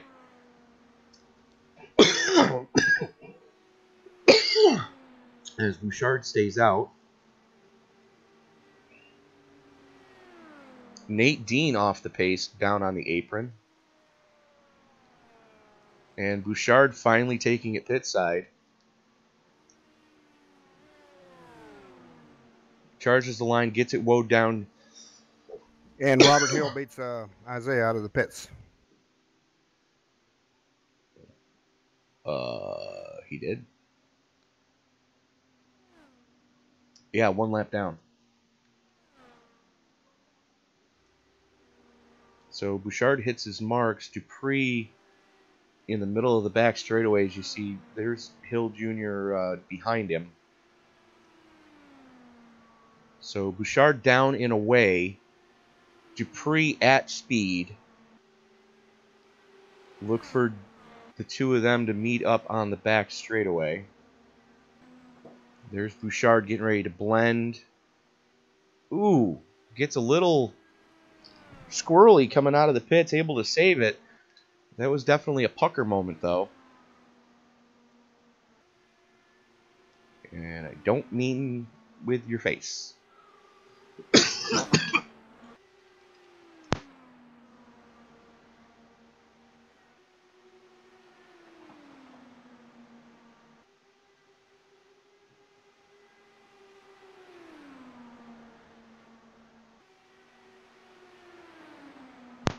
I hate Victor.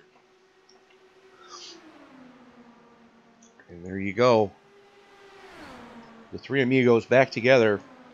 Bouchard, Dupree, and Graff still 6.8 seconds to the good over 4th place Mike Whitaker.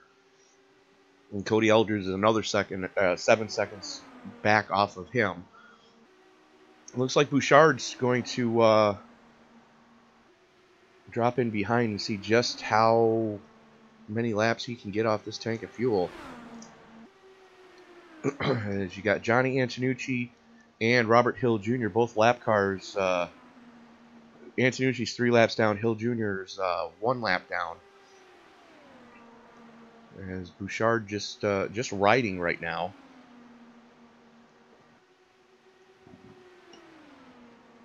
Working lap 123 of 168. Yep, looking back at fourth, Mike Whitaker is still just back there with no help at all.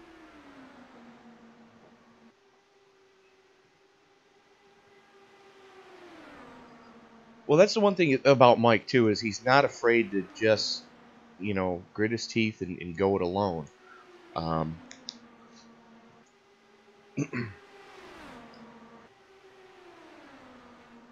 And as far as fuel mileage stops, you know, look for Mike to be one of the guys to keep an eye on as far as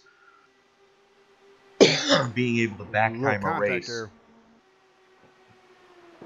Little contact there with Tony Antonucci and Tyler. A lot of pushing. Looked like contact, probably pushing. Well, that's Robert Hill Jr. Behind him now. Don't see any damage on the 77. I'm sorry, I might have meant Chris Bouchard. Sorry. Well, Bouchard was nowhere near Antonucci. As Antonucci goes way to the high side now. Graf goes by on the low side. Yeah, you see just a little bit of a crinkle in Antonucci's Kardashians there. And for those of you who don't speak IndyCar, that's the rear fender looking thing that they're getting rid of, thank goodness, next season in the real life IndyCars. It's actually harkening back to the days of what I would consider the last glory days of Indy, when you had the big teams like your Gallus Racing and your Penske's slugging it out, Newman Haas going toe to toe with them, McLaren bringing their last big hurrah in, back when back when he used to spend a month at Indy, as opposed to, yeah, we're going to qualify this week, and you guys are going to have a race next week, and then we're going to do, yeah, no, forget that. The new IndyCar actually reminds me of, late 80s, early 90s, early 90s, before the split happened, IndyCars. But,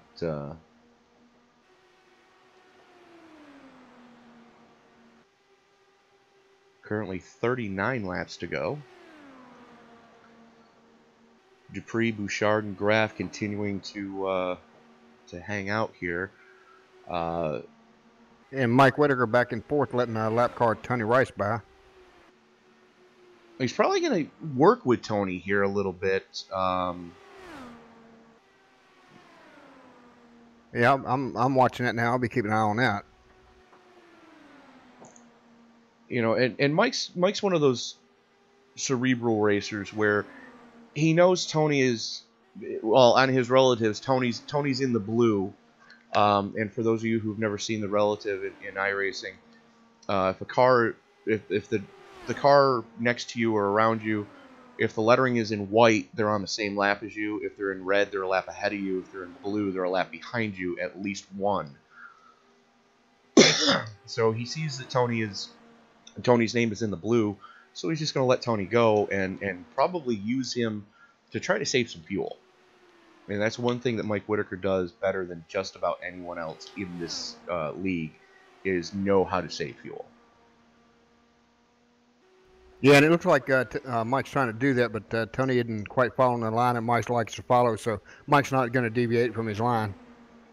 Well, Tony is one of the young gunners, and he probably doesn't realize that he has a chance to help Mike as much as Mike would like. It looks like Mike takes him on the inside. Yeah, Mike's changing his line.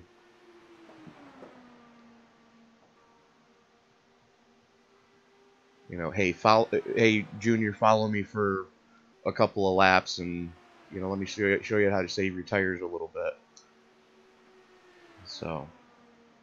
Yeah, obviously Mike gave it a shot, and if it's not going to be beneficial to him, he's not going to have that car in front of him. Right. As we watch Robert Hill Jr. just flirt with the safer barrier coming out of 2.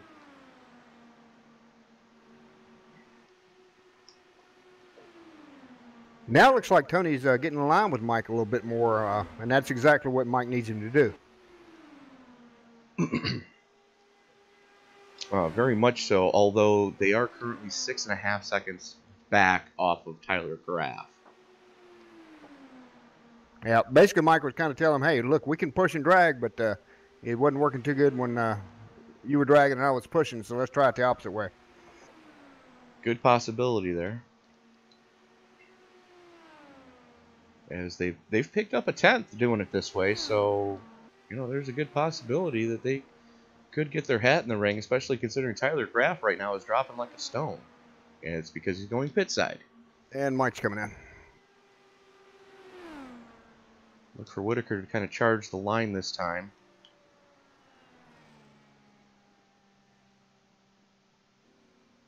Yeah, he'll be good. I don't think I've ever seen Mike speed in pits. No, but he does get him locked down to make sure that he doesn't. Meanwhile, up in front, Dupree Bouchard currently showing the way. Cody Eldred now in third, almost 16 seconds back.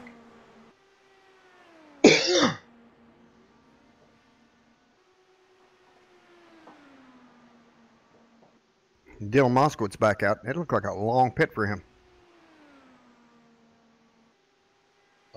No, not really. 7.5 seconds. As we're watching current third place driver Kevin Paskowicz finally taking it pit side. And let's see where we are here. This could, and I say that as we're on the outside of the fuel window, just right there, like standing on the barbed wire fence. If that makes any sense. It didn't make any sense to me, so don't feel bad, folks. But yeah, you can kind of reach in, you can kind of see it, but you can't grasp it. Well, you can almost grasp it. We're 28 laps to go right now. As Bouchard stays out, look for Bouchard to try to stretch this tank of fuel as far as it will possibly go.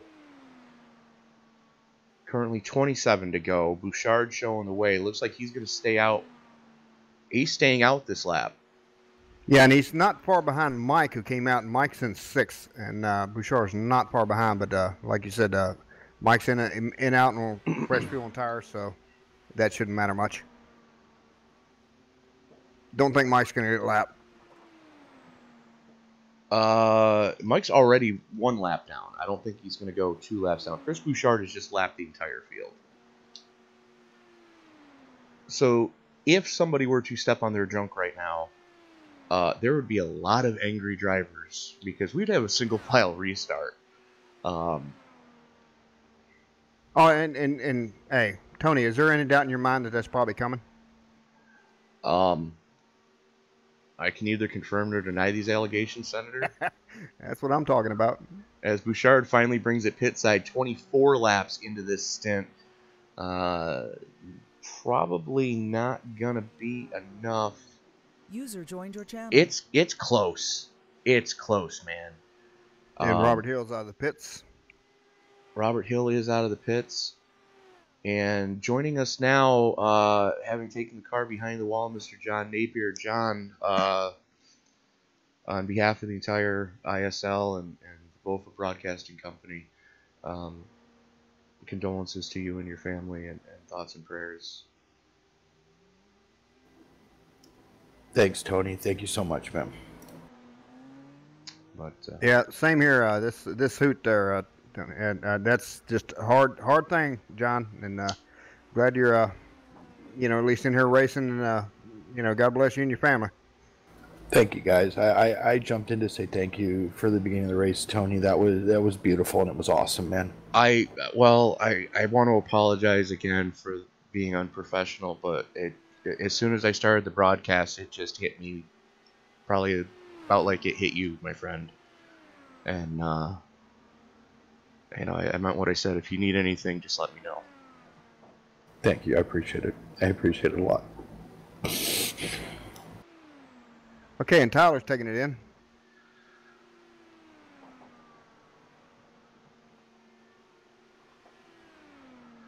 So, as it shakes out, Isaiah Dupree had the stop of the segment at a 7 flat, 31 seconds cone to cone. Chris Bouchard currently sitting in second, 3 seconds back, and that's just a straight up indication of the type of stop that Bouchard had as compared to what Isaiah had. Now the only good thing is Bouchard has Tyler Vickery directly in front of him, and there it is. What just happened? Tyler Graff spinning it. What happened there? I was just watching KP, and I kind of saw that as he was going by. Cold tires, and the defending IRO 5 Series champion just stepped on his own junk. Yeah. I'm going to make an early estimate here, but maybe the big winner here. If either of you guys haven't driven this setup, the tires fall off fast on it. Tyler was coming out of the pits. Tyler had just done a pit stop, and as soon as he released the pit road speed limiter, just lit the tires up. So that is the cause of the current caution. This may be preliminary, but Mike Whitaker, I thought, was big winner there, and he is pitting in. Well, that's the thing. These guys are making the final push to make sure that they can make it. Right now, Bouchard's gambling. Bouchard's gambling, and he's actually stopping Robert Hill Jr. from getting the wave around. So, little strategy being played here by the 28 of Bouchard. I'm gonna go ahead and call it a night, gentlemen. I just wanted to stop in and say thank you. Well, John, thank you for joining us tonight. And again, sir, if you need anything, you know how to get a hold of me. All right, thank you both, and that was awesome, Tony. Thank you again. Not a problem, sir. User disconnected from your channel. Bear with me, folks. So we're going to see how that works out. Like I said, I'm watching Mike here. Mike had a pretty quick pit spot. Well, I'd say quick, but it looked quick to me.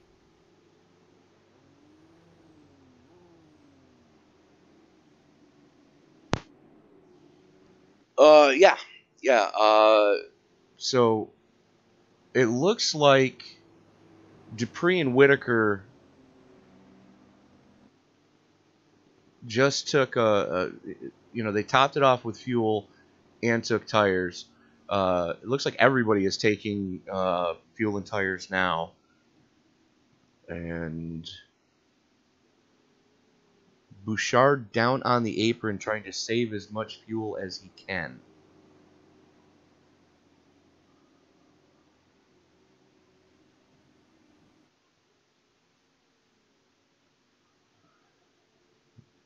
So Bouchard, this is gonna it is gonna be difficult to how it plays out.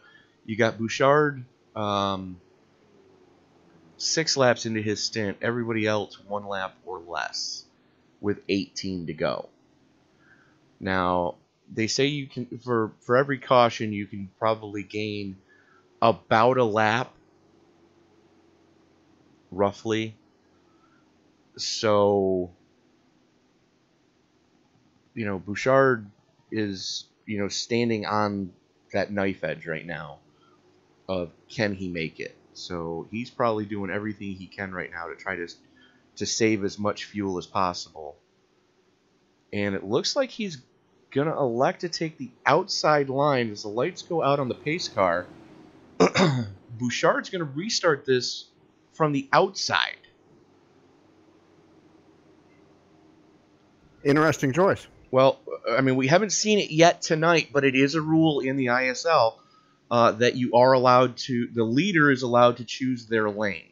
Everybody else has to start normal, but the front row, the leader can choose to take that outside line, which, being as that's where most of the rubber is laid down going through that dog leg, that might play to Bouchard's advantage.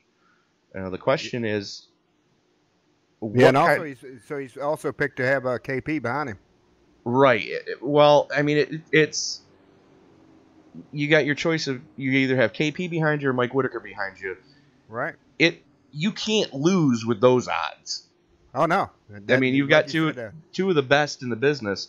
But going to the outside line, you've also got Cody Eldred up there with you as well. Yep, and that like you said, that's a 50-50 coin flip what you're doing right there. Right. So pace car getting ready to duck in. They're staying right on that back bumper. And Bouchard holds him down, and here we go. And that's going to be reviewable right there by the competition committee, as Isaiah Dupree just drove up and threw the block on Kevin Paskowicz.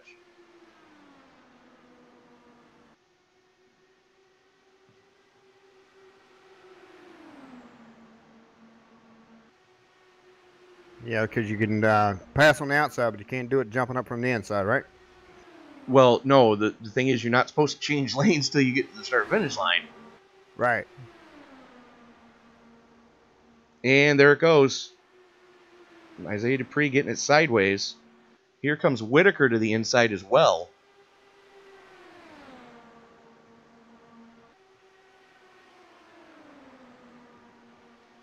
So Bouchard showing the way. Paskowicz sitting in second. Bouchard using all the track right now.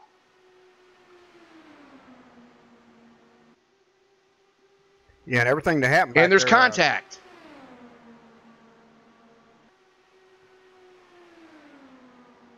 And Paskowicz is damaged. He is off the pace.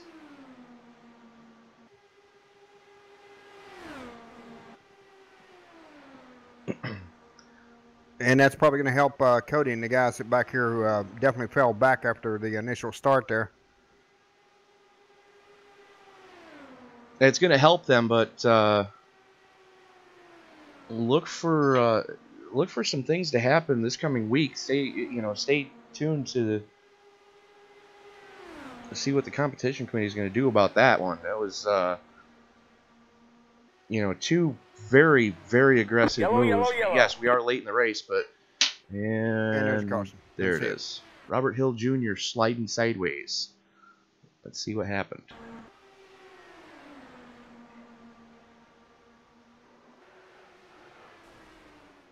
Gets turned, it looks like, by Tyler Graff. Let's go to the chopper and see what that picked up. Yeah, I'm down it back and looking at it also. Yeah, no, that was, unfortunately, that looked like it was on the rookie. Let's back that up a little bit more. So, there's Graff looking to the inside. Hill Jr. on the second lane and just comes down into Graff, who had the run.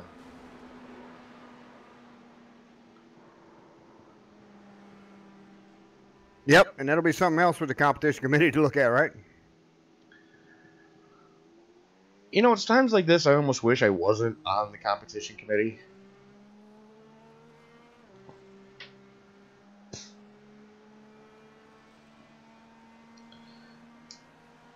Because this is the committee chat this coming week. I'm not looking forward to it because the last handful of races have just been a nightmare scenario. And Robert Hill's definitely bringing it in, but at least the car's still drivable, so he just bringing it in. Hopefully he hasn't burned all his fast repairs as of yet. So here's the situation. We are 10 laps to go. Tony Rice getting the waiver, or the lucky dog that should, I believe that's going to put him back on the lead lap. But you had Graf and Robert Hill Jr. were both 1 lap down. And look for KP to probably bring it pit side just to make sure that, you know, that car is not overly damaged right now, as it looks like there may possibly be some damage on the Kardashian, or the side pod of Isaiah's car there. Yeah, maybe not. Yeah, KP was actually able to. I mean, he was able to hang there pretty good with that lead pack, even after that little bit of contact. Well, it was definitely a first you say it, then you do it kind of moment for KP, as that, you know, he did get popped, and you know, with all the known issues, you know, that could have ended a lot more poorly than it did. So 9 to go, going to be 8 to go this time across the stripe.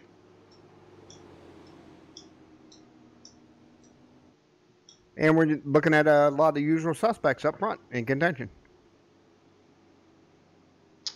We are. You got the rookie Chris Bouchard, but around him you have last season's Triple Crown winner Isaiah Dupree, who also made the chase. You've got Kevin Paskowicz, who never count out if the car is still running and in one piece. Mike Whitaker, your defending DW12 Series champion. Dylan Moskowitz, who is always, you know, in contention for a win if he's still running. And then you've got the 2 rookies with Tyler Vickery and Robert Hill Jr., with Vickery being the last car on the lead lap in 7th. Then you got Robert Hill Jr., Tony Rice, Tyler Graff, Gary Bauer, Bob Lockebar, Johnny Antonucci, with Nate Dean. No, Nate has put it behind the wall. So Johnny Antonucci, the last car still actually running in 13th, 6 laps down. John Napier has retired early. Nate Dean has retired early. Jose Olivas, Alex Green, Carlos Plaza, Terry Adams, Dylan Lucas, Jake Gordon, Ray Zerkut, David Llewellyn, Mark Carpenter, and Ronnie Osmer being the last car to actually have taken a lap. So, Bouchard again electing to take that outside line. I'm thinking tempers are going to flare behind Isaiah should he attempt to do what he did the last time. Because I know that neither one of those drivers are willing to put up with that, especially considering that we're going to be 7 to go when we take the green. Yeah, I think one of the main questions in my mind is how is KP is kind of right there in the catbird seat, and I just we're going to see how this shakes out. And there it goes. Bouchard pulls the trigger early, and again, Dupree just moves up the track in front of Mike Whitaker.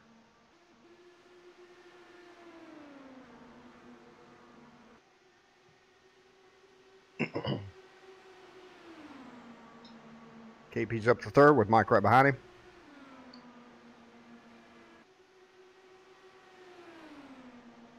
And here we go. Nitty-gritty time.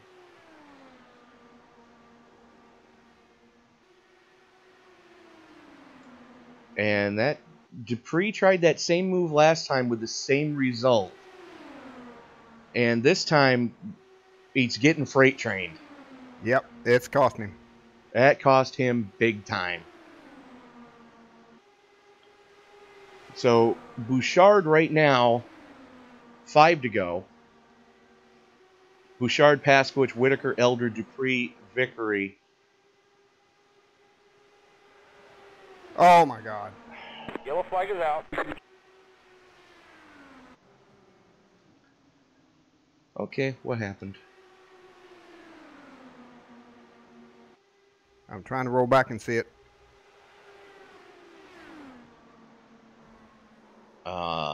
We're gonna go to a chase cam on that one.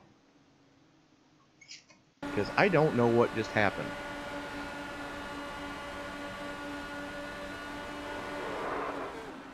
He just turned down into Cody.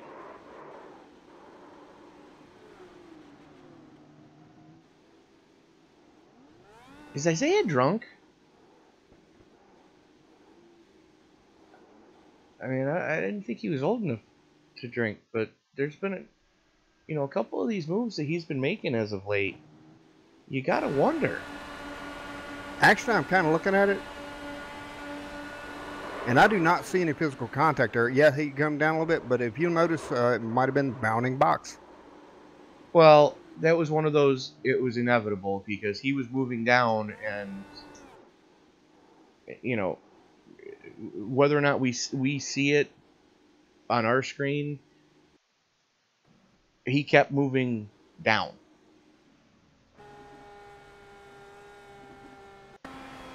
And that might be the race.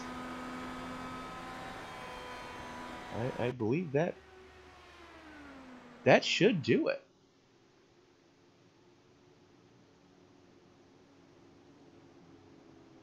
Yeah, we're 3 to go, and pits just opened, so that's the race. So 3 to go, provided Chris Bouchard doesn't run it out of gas right here. I dare say he just won.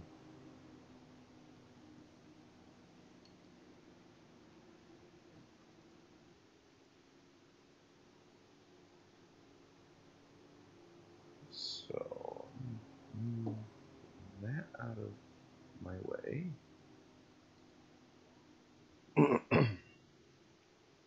Well, regardless how it works out, there's going to be a couple frustrated drivers there, and that's probably going to be There's gonna be more than a couple. KP. No, Mike KP's in second. That's a good point tonight, which KP desperately needed. Is he was, I believe, 14 on the outside looking in, going into this event. Yeah, I was just saying that it's a little rough when you're running second and third and trying to make a move, and then you can't finish it out because of caution. Oh yeah, but next week at Dover is going to be the interesting one because the last time we were there, it was just controversy abound, and I know that there's already a handful of drivers that have already said, "F that, we're not running it." That is a bit of tight track for these powerful cars. Oh yeah, no, it is. And let's be honest. The last time we went to a mile racetrack, it didn't end as well as it could have. So I tell you, it would probably be an interesting poll if you would rather ask the drivers if they would rather run these cars at Dover or run them at Richmond. Well, the third option would be to slam one's own junk in a broken sliding glass door. Go with that mental picture. Yes. User was moved to your channel. So, white flag is out. Lights are still on the pace car. And Chris Bouchard showing pit strategy can pay off in the long run. Oh, yes, it did. So, talk to us about those last couple of restarts, because there was a couple of sketchy moments going through the 1-2 complex with Isaiah pinching down on the high side. Did you feel the contact at all? No, I knew he was out there, but I did not feel any contact or anything. I didn't get any incident points or anything. No 0Xs or nothing. So I thought that was just hard racing. I don't know if he If he crashed because of my contact, or No, if he crashed from other contact. it was something completely unrelated to you, but you know, he would get a run coming through the dog leg, move to your outside and pinch you down, and he tried it again on Cody Eldred, and they actually made contact on the back straightaway, and that's what brought out the caution. Oh, So- really? Well, it sucks that it ended under yellow, but it sucks that all those yellows came out after that last pit stop. It is. You guys had a hell of a run going.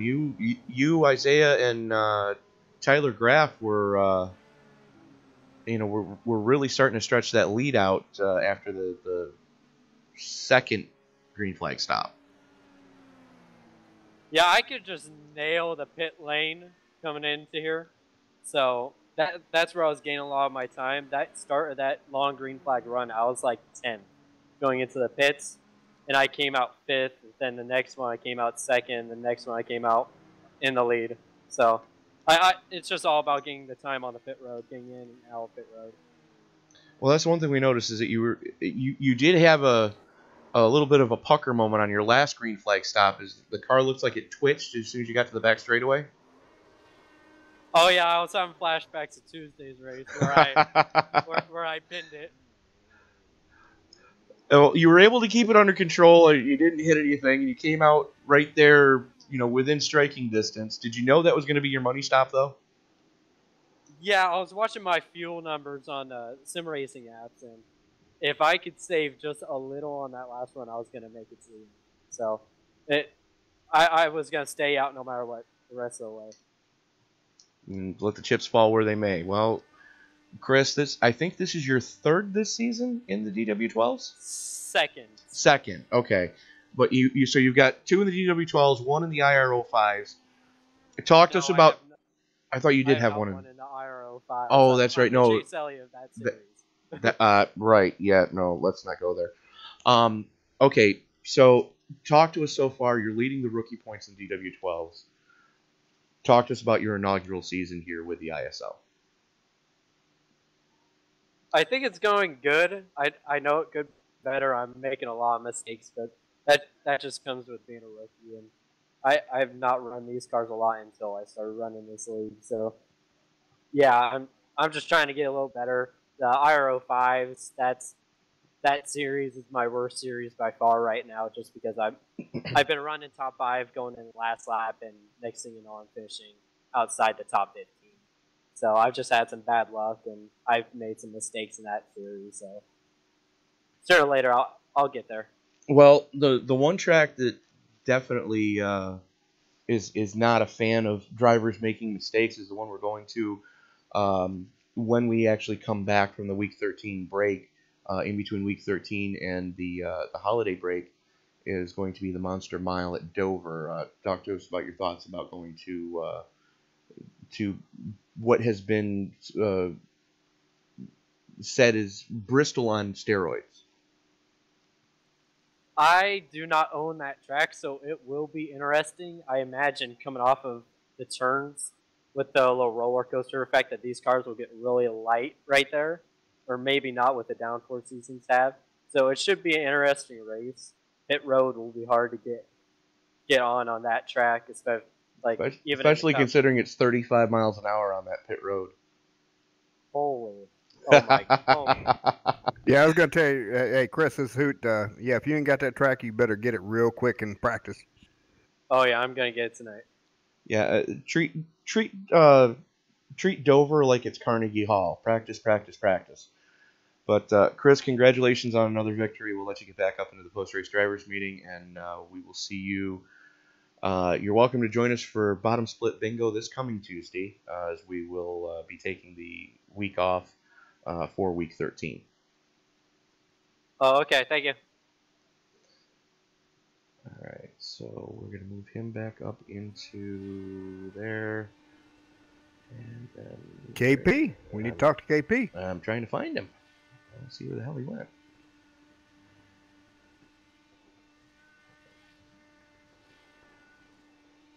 Nope, that's not what I wanted to do. I hate this mouse. I need to get a different one. User was moved There out we of your go. channel. KP. So after hold on, yeah. User was moved to your channel. All right, so we are now moving on to the next person on our podium, Mr. Kevin Paskowicz.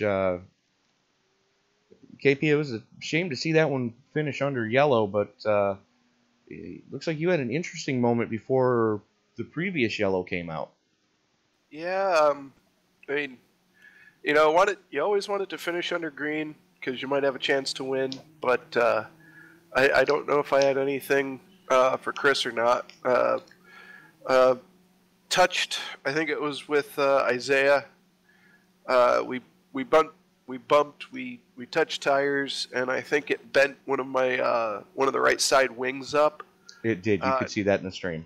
Yeah, and I just didn't have the straightaway speed after that. So I mean, I could pull them in the corners, but couldn't do anything with them on the straightaways. So, but it was a lot of fun.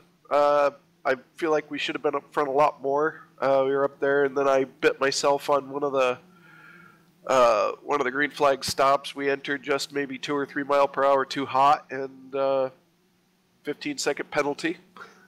Yeah, that was something. Another thing Hoot and I talked about in the stream is that you got your hand slapped for, speeding.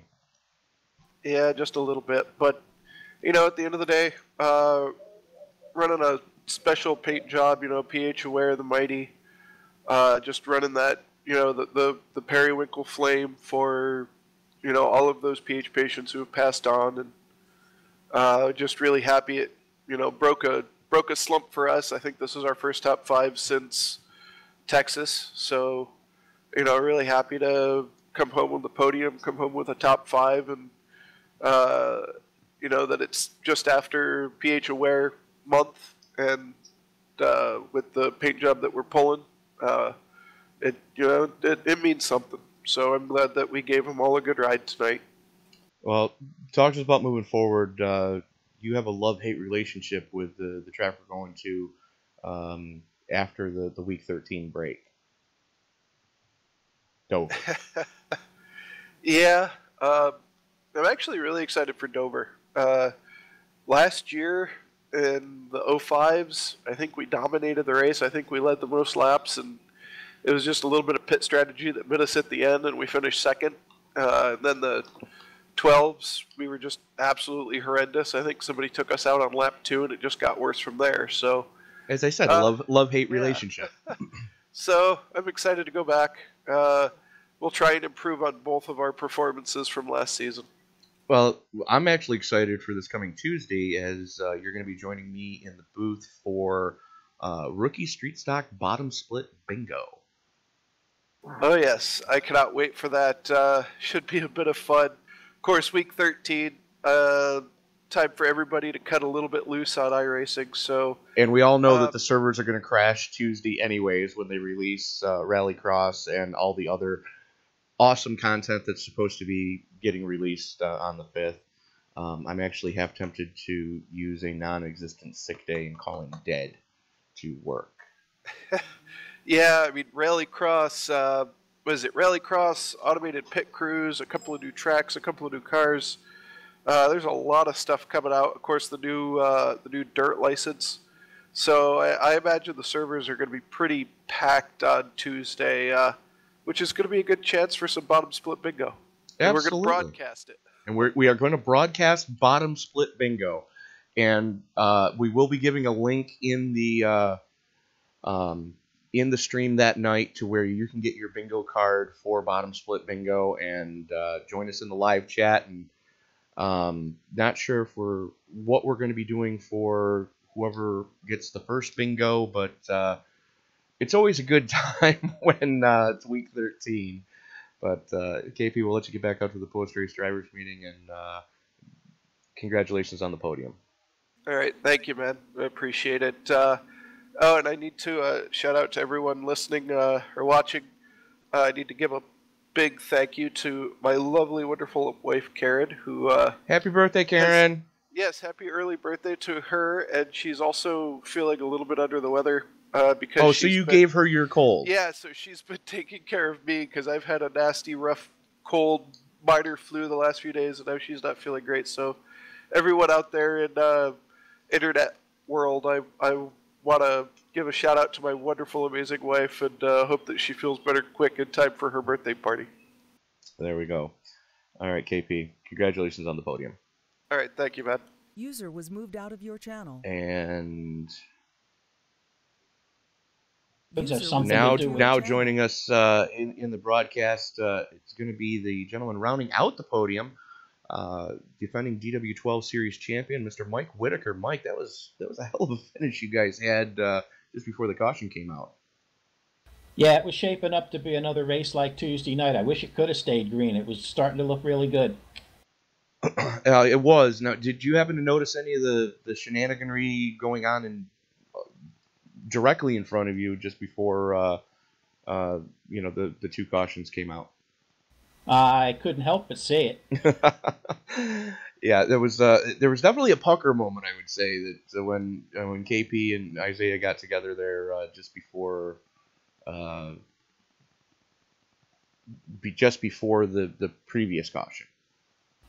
Yeah, I wasn't sure whether it was KP that got Isaiah or Chris. Everybody was in such a tight bunch up there, I really couldn't tell. But I knew something had happened to Isaiah because he went up the track a lot faster than just arrow push. Well, he got together with KP. KP went down to the apron, and you were able to shoot the gap in the middle, and it was definitely interesting to watch on the stream. And how I do not envy anyone on the competition committee having to review this race this coming week. I don't think there's too much controversy towards the end. Some of the stuff that happened early we're going to have to take a look at. But, that's what I was getting at.